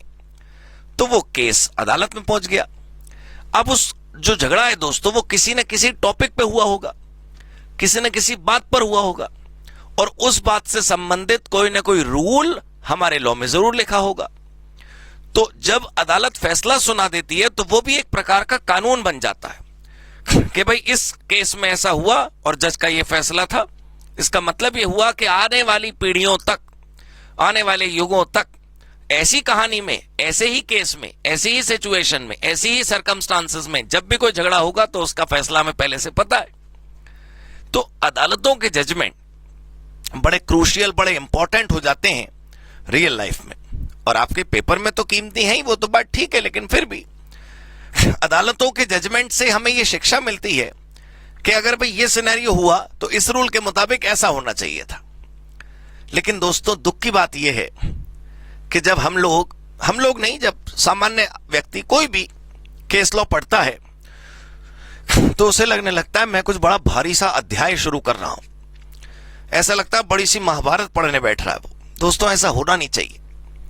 भाई जिन दो लोगों के बीच में डिस्प्यूट हुआ वो भी इंसान थे, वो अदालत में गए होंगे तो जज ने जो फैसला सुनाया वो भी इंसान था। तो इंसानी कहानी तो है ये। हमें कोई ये थोड़ी पढ़ना है कि साहब देवताओं क्या कर रहे हैं ऊपर आसमान में, हमें ये थोड़ी पढ़ना है कि कोई दूसरी दुनिया है उसमें क्या हो रहा है। हमें यही पढ़ना है ना कि कोई लालमन है, कोई गौरी दत्त है। हमें पढ़ना है ना कि कोई ए है, कोई बी है, उसमें ये झगड़ा हुआ और जब ये झगड़ा हुआ तो अदालत ने ये सुनाया। कितना मजा आएगा आपको कहानी सुनकर। लोगों को दर्द होता है जब वो केस लॉ पढ़ते हैं, लोगों को डर लगता है जब वो केस लॉ पढ़ते हैं। डर इसलिए लगता है दोस्तों क्योंकि डर के पैर नहीं होते, वो खुद चलकर नहीं आता आपके आंगन में। आप डर को खुद लगा लेते हो अपने जीवन के अंदर। वो तो बेचारा दूर कहीं बैठा होता है, दिमाग या दिल के किसी छिपे हुए कोने में। आप उससे कहते हो बेटा डर, बाहर निकला, आजा और मेरे शरीर पर छा जा। आप कैसी बात सोचते हो दोस्तों? केस लॉ, क्योंकि आप सीए फाउंडेशन में है और मेरी नजर में शायद आप पहली बार केस लॉ पढ़ने जा रहे हैं, तो अपने मन के अंदर केस लॉ की कोई खराब और कोई मुश्किल छवि, कोई तस्वीर ऐसी न बना लेना। हो case law, it's case law, it's a कहानी विच वेंट टू द अदालत एंड द अदालत गेव इट्स फैसला, बात खत्म। तो सर फिर हम पढ़ क्यों रहे हैं जब इनका फैसला हो चुका? तो भाई या तो इनका कोर्ट केस चल रहा होता तो हमें इंटरेस्टिंग लगता, देखते हैं क्या फैसला आएगा। अरे इनके तो फैसले आ चुके। तो दोस्तों आपको इससे अपने रूल को रिवाइज करने में आसानी रहेगी। आपने अभी सुना कि अदालत जब जजमेंट देती है अपना, तो किसी ना किसी रूल के आधार पर देती है। तो आपको बहुत जानकर अच्छा लगेगा कि जो रूल आपने पिछली मुलाकातों में मेरे साथ पढ़े, जो रूल आपने अब तक मेरे साथ पढ़े, उन्हीं रूल के आधार पर माननीय अदालत ने कुछ फैसले सुनाए हैं। उन्हीं रूल्स के हिसाब से अदालत का फैसला है। तो आप ये भी चेक करिएगा कि आपका फैसला और अदालत का फैसला देखिएगा मैच करेगा। जब हम केस लॉ पढ़ेंगे तो मैंने क्या किया है दोस्तों, केस लॉ में केस लॉ की कहानी अलग स्लाइड पे रखी है और उसका फैसला अलग स्लाइड पे रखा है। मैं केस लॉ की कहानी आपको समझाऊंगा और आपसे पूछूंगा और आप मुझे जवाब देंगे कि अगर आप जज होते तो क्या जवाब देते, अगर आप जज होते तो क्या फैसला सुनाते। और आज आपकी अग्नि परीक्षा है। आग में चलना नहीं है आपने। अग्नि परीक्षा मतलब कठिन परीक्षा क्या है कि जितने रूल आपने आज तक सुने हैं, rule regarding offer, rule regarding acceptance, types of offer, offer और एक्सेप्टेंस का मतलब, ये जितना भी सामान, जितना भी मसाला आपके दिमाग में भरा हुआ है, आज उसकी परीक्षा होगी कि आपका फैसला और जज साहब का फैसला कितना मैच होता है। तो आप देखिएगा, मुझे यकीन है कि आपके फैसले बिल्कुल वैसे ही होंगे जैसे असली जज साहब ने करे होंगे। जब भी कोई कहानी मैं आपको सामने लेकर आऊं तो आप बस अपना रूल याद करिएगा और मैं आपको पूरा हिंट दूंगा। आइए चलिए शुरू करते हैं अपनी केस लॉ वाली exercise. Right, have a look here दोस्तों। सबसे पहले इसे देखो, case law on offer and acceptance under contract act. पहला कहानी है Carlill versus carbolic smoke ball company. ये कार्लिल एक पर्सन है और ये कार्बोलिक स्मोक बॉल कंपनी एक कंपनी है। वर्सेस लगा है, इसका मतलब क्या हुआ कि इन दोनों में क्या हो गया, झगड़ा। और इन दोनों का झगड़ा कहां चला गया, अदालत। और अदालत में जाकर इन्होंने अपना क्या सुनाई होगी, दुख। दोनों पक्षों ने अपनी अपनी कहानी। तो पहले कहानी देखते हैं फिर फैसला समझेंगे। दोस्तों ये कहानी आपके पास भी होगी, मुझे अच्छे से याद है, लेकिन मैं आपको पढ़कर सुना कर बताना चाहता हूं कि ये कहानी क्या कहती है। ध्यान से देखिएगा। इन दिस फेमस केस, इस मशहूर कहानी में क्या हुआ, कार्बोलिक स्मोक बॉल कंपनी ने विज्ञापन छापा अखबार में। ओहो, ये कहानी अखबार में विज्ञापन छाप रही है इन सेवरल न्यूज़पेपर। किस बात का, दैट अ रिवॉर्ड, एक इनाम दिया जाएगा 100 पाउंड का, 100 स्टर्लिंग का, 100 रुपए समझ लो, डॉलर समझ लो, पाउंड समझ लो, क्या फर्क पड़ता है। इनाम दिया जाएगा ना, किसको, would be given to any person. ओहो, इसका मतलब ये जनरल ऑफर है। एक कंपनी अखबार में एक ऑफर छाप रही है, एक कंपनी अखबार में एक इनाम छाप रही है, एक कंपनी अखबार में सबके लिए संदेश छाप रही है कि हम 100 पाउंड का इनाम देंगे किसी भी इंसान को, any person who contracted influenza है, जिसको बीमारी होगी उसको 100 पाउंड देंगे। क्यों भला, कहानी अभी तक जितनी लिखी है उसमें क्या लिखा है कि एक कंपनी ने अखबार में विज्ञापन दिया कि हम 100 पाउंड का इनाम देंगे जिसको भी इन्फ्लुएंजा नाम की बीमारी हो जाएगी। कैसे, after using the smoke balls produced by the carbolic smoke ball company. अच्छा, ये जो कंपनी है कार्बोलिक स्मोक बॉल कंपनी, ये कंपनी स्मोक बॉल बनाती है और स्मोक बॉल के जलने से धुआं निकलेगा और उस आग से, उस धुएं से, उस स्मोक बॉल से हो सकता है कि किसी को बीमारी हो जाए। लेकिन ये कंपनी कह रही है हमारी कंपनी की स्मोक बॉल जलाइए, कोई भी किसी भी प्रकार की बीमारी नहीं होगी, और अगर किसी को इन्फ्लुएंजा हुआ हम 100 पाउंड का इनाम देंगे। कंपनी का कॉन्फिडेंस देखिए आप, और पता क्या होगा, बीमारी हो जाएगी। देखो आप पहले कहानी समझ गए। एक कंपनी ने स्मोक बॉल नाम का प्रोडक्ट बनाया और इतने कॉन्फिडेंस में अखबार में विज्ञापन निकाला कि जिस किसी को भी बीमारी हो गई ना हमारी स्मोक बॉल जलाने से, हम देंगे उसको इनाम, बस यूज वैसे करना जैसा इंस्ट्रक्शंस है। ये देखो, अकॉर्डिंग टू प्रिंटेड डायरेक्शन, जैसा डायरेक्शन है। One lady, Mrs Carlill, madam ji ने यूज कर लिया, used the smoke balls as per directions.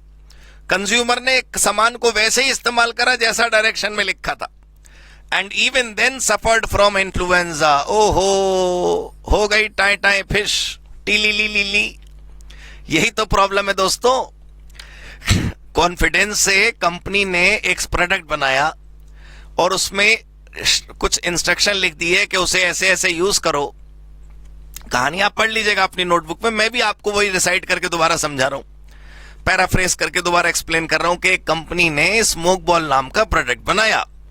उस कंपनी ने जिसने स्मोक बॉल नाम का प्रोडक्ट बनाया, उस स्मोक बॉल नाम का जो प्रोडक्ट है उसमें ये चैलेंज कर रही है कंपनी कि आप यूज करिए, आपको बीमारी नहीं होगी, इन्फ्लुएंजा नहीं होगा, होगा तो हम बैठे हम 100 पाउंड का इनाम देंगे, बस यूज वैसे ही करना जैसा इंस्ट्रक्शन मैनुअल में लिखा हो। मैडम कार्लेल जो है ये, इन्होंने खरीद ली स्मोक बॉल और इन्होंने यूज कर लिया, और स्मोक बॉल यूज करने के बाद भी उन्हें इन्फ्लुएंजा हो गया, जबकि कंपनी चैलेंज कर रही थी कि किसी को नहीं हो सकता। तो अब सवाल ये उठता है कि इन्हें इनाम मिलेगा या नहीं मिलेगा। आपका दिल क्या कह रहा है जरा सोचिए आप। भाई टाइमर लगा लीजिए, 10 सेकंड तक इंतजार करिए और फिर आप सोचिए कि क्या आंसर होना चाहिए, फिर मैं आपको दिखाऊंगा। आप 10 सेकंड के लिए वीडियो रोक देना, टाइमर मैं भी लगा सकता हूं, लेकिन फिर 10 सेकंड तक आप रुकेंगे, मैं भी रुकना होगा। आप वीडियो रोक के सोचिए कि मैडम को इनाम मिलना चाहिए कि नहीं मिलना चाहिए। मुझे पता है आपका दिल कह रहा है कि मिलना चाहिए। आइए पता लगाते हैं कि माननीय अदालत का फैसला क्या है। देखिए दोस्तों,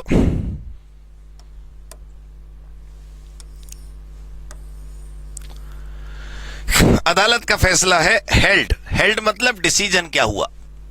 शी कुड रिकवर, वाह भाई वाह, मैडम को रिकवर करने का हक मिल गया। क्यों? As by using the smoke ball she had accepted the offer.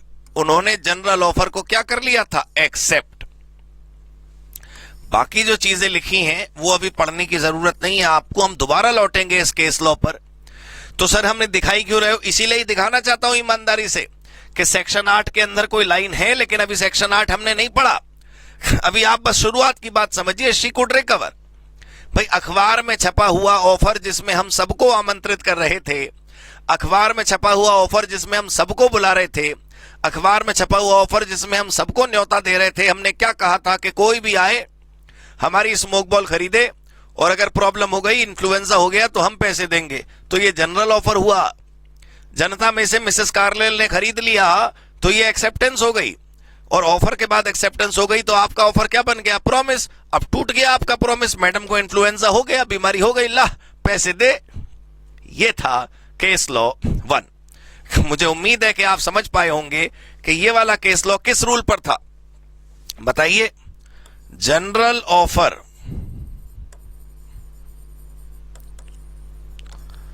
Can be accepted by anyone.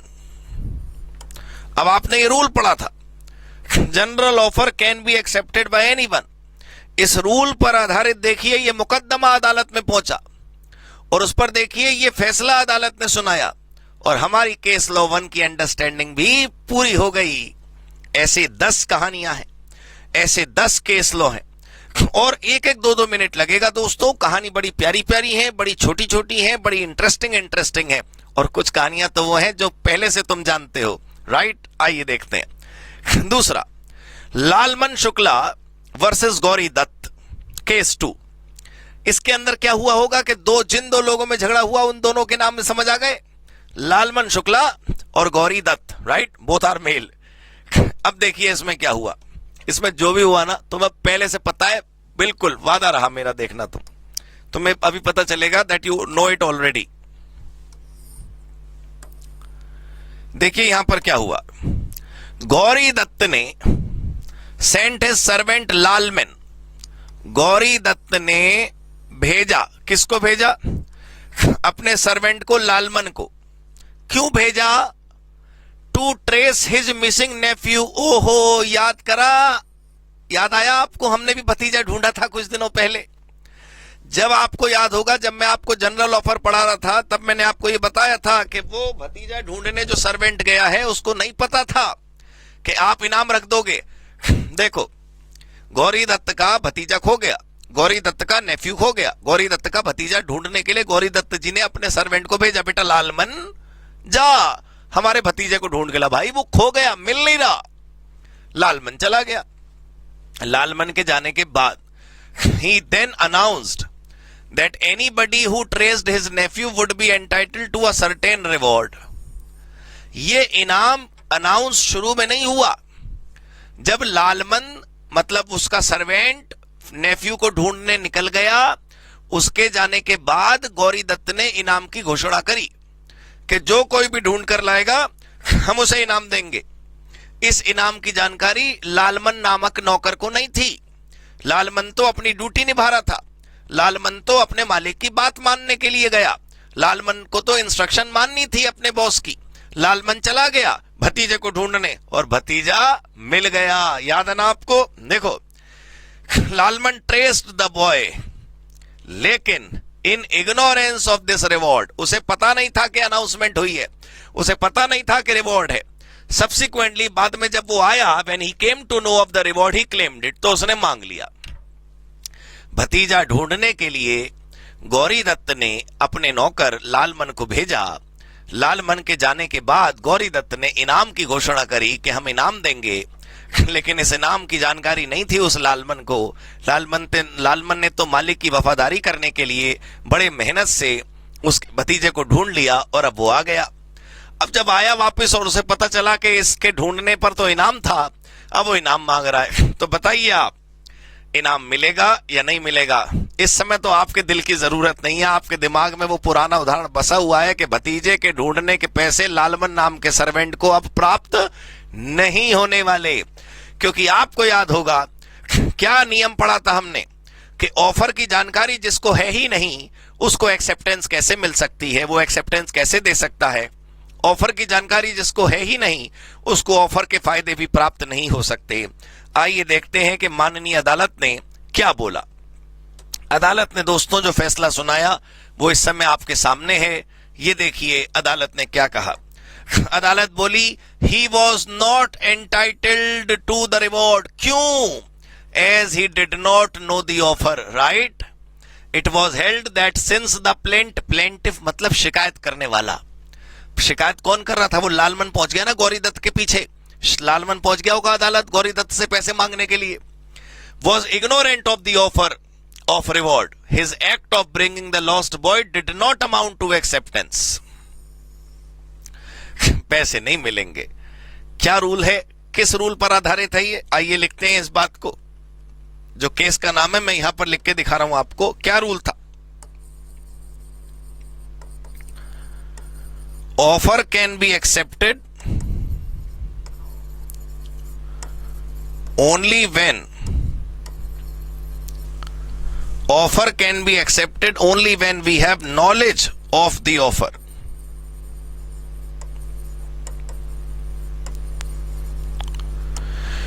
Offer can be accepted only when we have knowledge of the offer. अगर ऑफर का हमें ज्ञान नहीं तो हम एक्सेप्टेंस नहीं कर सकते, है ना दोस्तों। क्लियर? पहला केस याद है आपको? पहला केस का समरी क्या था? पहले केस की शिक्षा क्या थी? Offer can be accepted by anyone. कौन सा ऑफर? General offer. लेकिन दूसरे केस की शिक्षा क्या है कि जनरल ऑफर कोई भी स्वीकार कर सकता है, ये सच है, लेकिन वो जो कोई भी स्वीकार कर सकता है उस कोई भी को ज्ञान तो होना चाहिए कि ऑफर है। ठीक है ना। चलो तीसरा केस देखते हैं, बाउल्टन वर्सेस जोन्स, केस लॉ 3। इस कहानी में बड़ा मजा आएगा आपको। देखिएगा कहानी बड़ी सी है, इसका मतलब ये नहीं कि आप डरने लगे।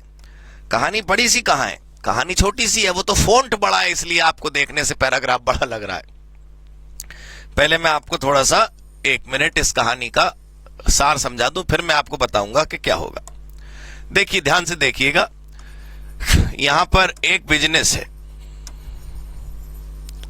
राइट? इस बिजनेस का ओनर,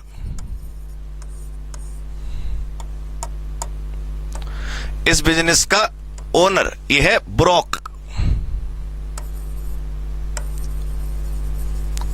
ब्रोकली। इसका ओनर कौन है? Broccoli, right? और ये बिजनेस बिक गया, बिजनेस सोल्ड टू, किसको बिक गया? बाउल्टन को।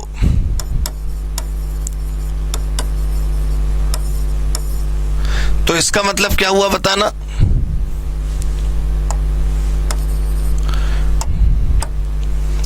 ये ओल्ड ओनर हो गए और बाउल्टन न्यू ओनर हो गए, है ना दोस्तों? कोई बिजनेस है, उसका पुराना मालिक कौन है? ब्रोकली। और ब्रोकली ने अपना बिजनेस किसको बेच दिया? बाउल्टन को। मतलब एक बिजनेस है जो अभी किसी का है और कल से वो किसी और का हो गया। बिजनेस का मालिक अभी कोई और है और कल से वो किसी और का हो गया। बिल्कुल क्लियर? यहां पर ध्यान से देखिए, ओल्ड ओनर और ये न्यू ओनर। क्लियर है ना बात? एक पुराने मालिक ने नए मालिक को व्यापार बेच दिया। यहां पर एक कस्टमर है, क्या नाम है उस कस्टमर का? जोन्स। जोन्स बायर है। जोन्स कौन है? बायर। इसने ना सामान का ऑर्डर भेजा, बहुत ध्यान समझिएगा, बिजनेस एड्रेस पर कि मुझे ये सामान चाहिए। इसे पता ही नहीं था कि बिजनेस बिक गया। मेरी बात समझने की कोशिश करिएगा प्लीज। एक कस्टमर है जोन्स, वो सामान खरीदने वाला बायर है और वो किससे खरीदता है? इस वाले बिजनेस से। इस बिजनेस का मालिक बदल गया है लेकिन इस कस्टमर को पता नहीं है। मेरी बात सुनिए कृपया। एक बिजनेस है जो सामान बनाता है, मतलब ये बिजनेस जो है ये सेलर है और ये सामान बेचेगा किसको? बायर को। तो जब सोचिए कि यहां से गुड्स गए तो फिर यहां से क्या जाने चाहिए? पैसे। प्लीज समझने की कोशिश करिएगा ध्यान से। एक बिजनेस है जो सामान बेच रहा है बायर को, तो सेलर से बायर के पास क्या जाने चाहिए? गुड्स। और बायर से सेलर के पास क्या जाना चाहिए? कैश। जोन को बाउल्टन का पता था, बाउल्टन का पता नहीं था कि नया मालिक वो है। जोन्स को यही पता था कि ब्रोकली मालिक है, जोन्स को यही पता था कि ब्रोकली ही ओनर है। तो ब्रोकली की गुडविल इतनी अच्छी थी कि इसने ऑर्डर कर दिया सामान भेज दो। सामान के पैसे मिलने अब किसको है? बाउल्टन को। सामान के पैसे जब नहीं आए बहुत दिनों तक, तो बाउल्टन ने केस कर दिया जोन्स पर कि जोन्स पैसे नहीं भेजे आपने। तो जोन्स कह रहा बाउल्टन से, बाउल्टन तुम कौन? मैंने तो ब्रोकली से सामान खरीदा था। तो बाउल्टन कह रहा नहीं नहीं, वो पुराना मालिक है, उसने बिजनेस मेरे को बेच दिया, अब मैं ओनर हूं, मैंने खरीद लिया है, ला पैसे दे। जोन्स कह रहा मैं नहीं दूंगा तुझे पैसे। ध्यान से समझिएगा, जोन्स क्या कह रहा है कि मैं पैसे, कलर एक मिनट चुन लूं मैं, यहां पर पैसे देने को मना कर रहा है। वो कह रहा है भाई मुझे तो पता था कि ये बिजनेस ब्रोकली का है, इसलिए मैंने गुड्स खरीदने का ऑर्डर दिया, और ये बिजनेस अगर बाउल्टन को बिक गया तो मुझे नहीं खरीदने सामान तुमसे, लो अपना सामान रखो, मुझे पैसे नहीं चाहिए। बाउल्टन का अजीब यार तमाशा है। अरे जब मैं कह रहा हूं बिजनेस मेरा हो गया, जब मैं कह रहा हूं सामान मैंने भेजा है, जब मैं कह रहा हूं पैसे मुझे मिलने चाहिए, तो क्यों नहीं दे रहा तू? जोन्स कह रहा मुझे तो पता नहीं था। जब मुझे पता ही नहीं था कि तुम्हारा बिजनेस इधर से उधर चला गया है तो मैं पैसे क्यों दूं? अब बताओ, जोन्स पैसे देने से मना कर रहा है। सिचुएशन समझ गया? अब जरा देखिए आप एक मिनट इसे, ये इसे एक बार या तो वीडियो पॉज करके नोट कर लीजिए, मैं इसे मिटाने जा रहा हूं, ठीक? ध्यान से देखो आप।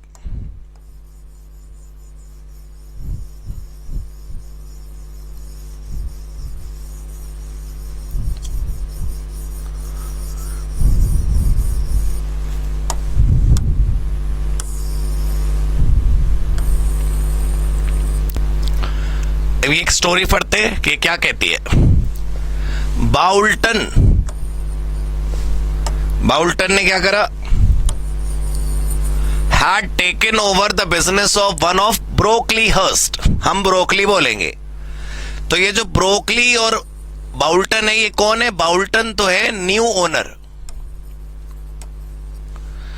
और जो ब्रोकली है वो कौन है? Old owner.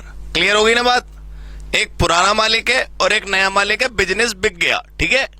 अब सुनो, Boulton had taken over the business of one of Brockley with whom Jones had previous dealings. Jones की पहले से बिजनेस चल रहा है, परचेज सेल वाला। जोन हमारा पुराना सप्लायर, पुराना कस्टमर है। Jones sent an order for goods to Brockley. Jones ने ऑर्डर किसे भेजा? देखिए आप, ब्रोकली को। ऑर्डर ब्रोकली को आया है। ब्रोकली कौन है? पुराना मालिक। तो ऑर्डर किसके पास गया? पुराना मालिक। तो जोन्स पैसे देने को किसको राजी है? पुराना मालिक। लेकिन सामान किसने सप्लाई करा? बाउल्टन ने। नए मालिक ने गुड्स डिलीवर करे। Without informing Jones that business had change hands. Customer को हमने बताया नहीं कि आपने जिसको ऑर्डर भेजा था वो मालिक नहीं है, अब अपन मालिक है, मैं पैसे लूंगा, देख लो आप। When Jones found out that the goods had not come from Broccoli, जब जोन्स को पता चला कि सामान ब्रोकली ने नहीं भेजा, ओहो, फिर कैसा सामान होगा, पता नहीं कैसी क्वालिटी होगी। दोस्तों, जो गुडविल बरसों में एक आदमी ने कमाई, वो सेव एज ऑन पास ऑन नहीं होती जब बिजनेस बिकता है तो। अरे आज तक कोई प्रोपराइटर था ब्रोकली, आज उसने अपना बिजनेस किसी को बेच दिया, बाउल्टन को। तो नए व्यापारी की अपनी चेहरा, नए व्यापारी की अपनी गुडविल न जाने कैसी हो। ग्राहक हमारे जो पुराने हैं वो ब्रोकली पर भरोसा करते थे, इसलिए ब्रोकली को ऑर्डर दिया गया। तो ब्रोकली से पैसे आने चाहिए, ब्रोकली के पास से सामान आना चाहिए था। सामान कहां से आया? वो बाउल्टन से। तो उसने क्या करा? ही मतलब जोन्स ने पैसे देने से मना कर दिया। वो कह रहे जी मैं नहीं दूंगा ना, सामान ले जाओ अपना। मैंने तो ब्रोकली को ऑर्डर दिया था, मैं तो ब्रोकली से सामान खरीदता हूं। अब वो पैसे दे नहीं रहा, सामान तो वापस करने को तैयार है वो। अब बताओ बाउल्टन को पैसे मिलेंगे या नहीं मिलेंगे? बिल्कुल नहीं मिलेंगे। सामान ले जा तू, पैसे नहीं मिलेंगे। देखो आप, माननीय अदालत ने जो फैसला सुनाया वो क्या है? अदालत कहती है Jones is not liable to pay for the goods. It is a rule of law that offer made to a specific person can be accepted only by that specific person। आपको याद दिलाऊं कि पिछली जो स्लाइड थी जिसमें हमने पिछला case पढ़ा, उन दोनों केस में हमने शिक्षा लिखी थी, इसमें भी हमें शिक्षा लिखनी है। देखो, specific offer can be accepted. Specific offer can be accepted only by the specific person। और वो कौन होता है? That is offeree. जिसको ऑफर किया गया केवल वही एक्सेप्ट कर सकता है, ये शिक्षा मिली। दोस्तों, आज की क्लास हम यही रोकते हैं। आज की क्लास यहां रोकते समय मैं आपको ये जानकारी दे दूं कि हमने 3 केस लॉ करे हैं और हमारे 7 केस लॉ अभी बाकी हैं। अगली मुलाकात में आगे के केस लॉस पढ़ेंगे और ऑफर और एक्सेप्टेंस से रिलेटेड जितने भी क्वेश्चन आज तक एग्जाम में आए हैं वो करेंगे। आपको हर क्लास के एंड में मैं ये जरूर बताना चाहूंगा कि आपको किसी बात की कोई चिंता नहीं करनी। दोस्तों, धीरे धीरे क्लास बढ़ेगी, धीरे धीरे टॉपिक बढ़ेंगे, धीरे धीरे बातें बढ़ेंगी, धीरे धीरे सवाल जवाब बढ़ेंगे और हो सकता है आपके मन में डाउट्स भी आए।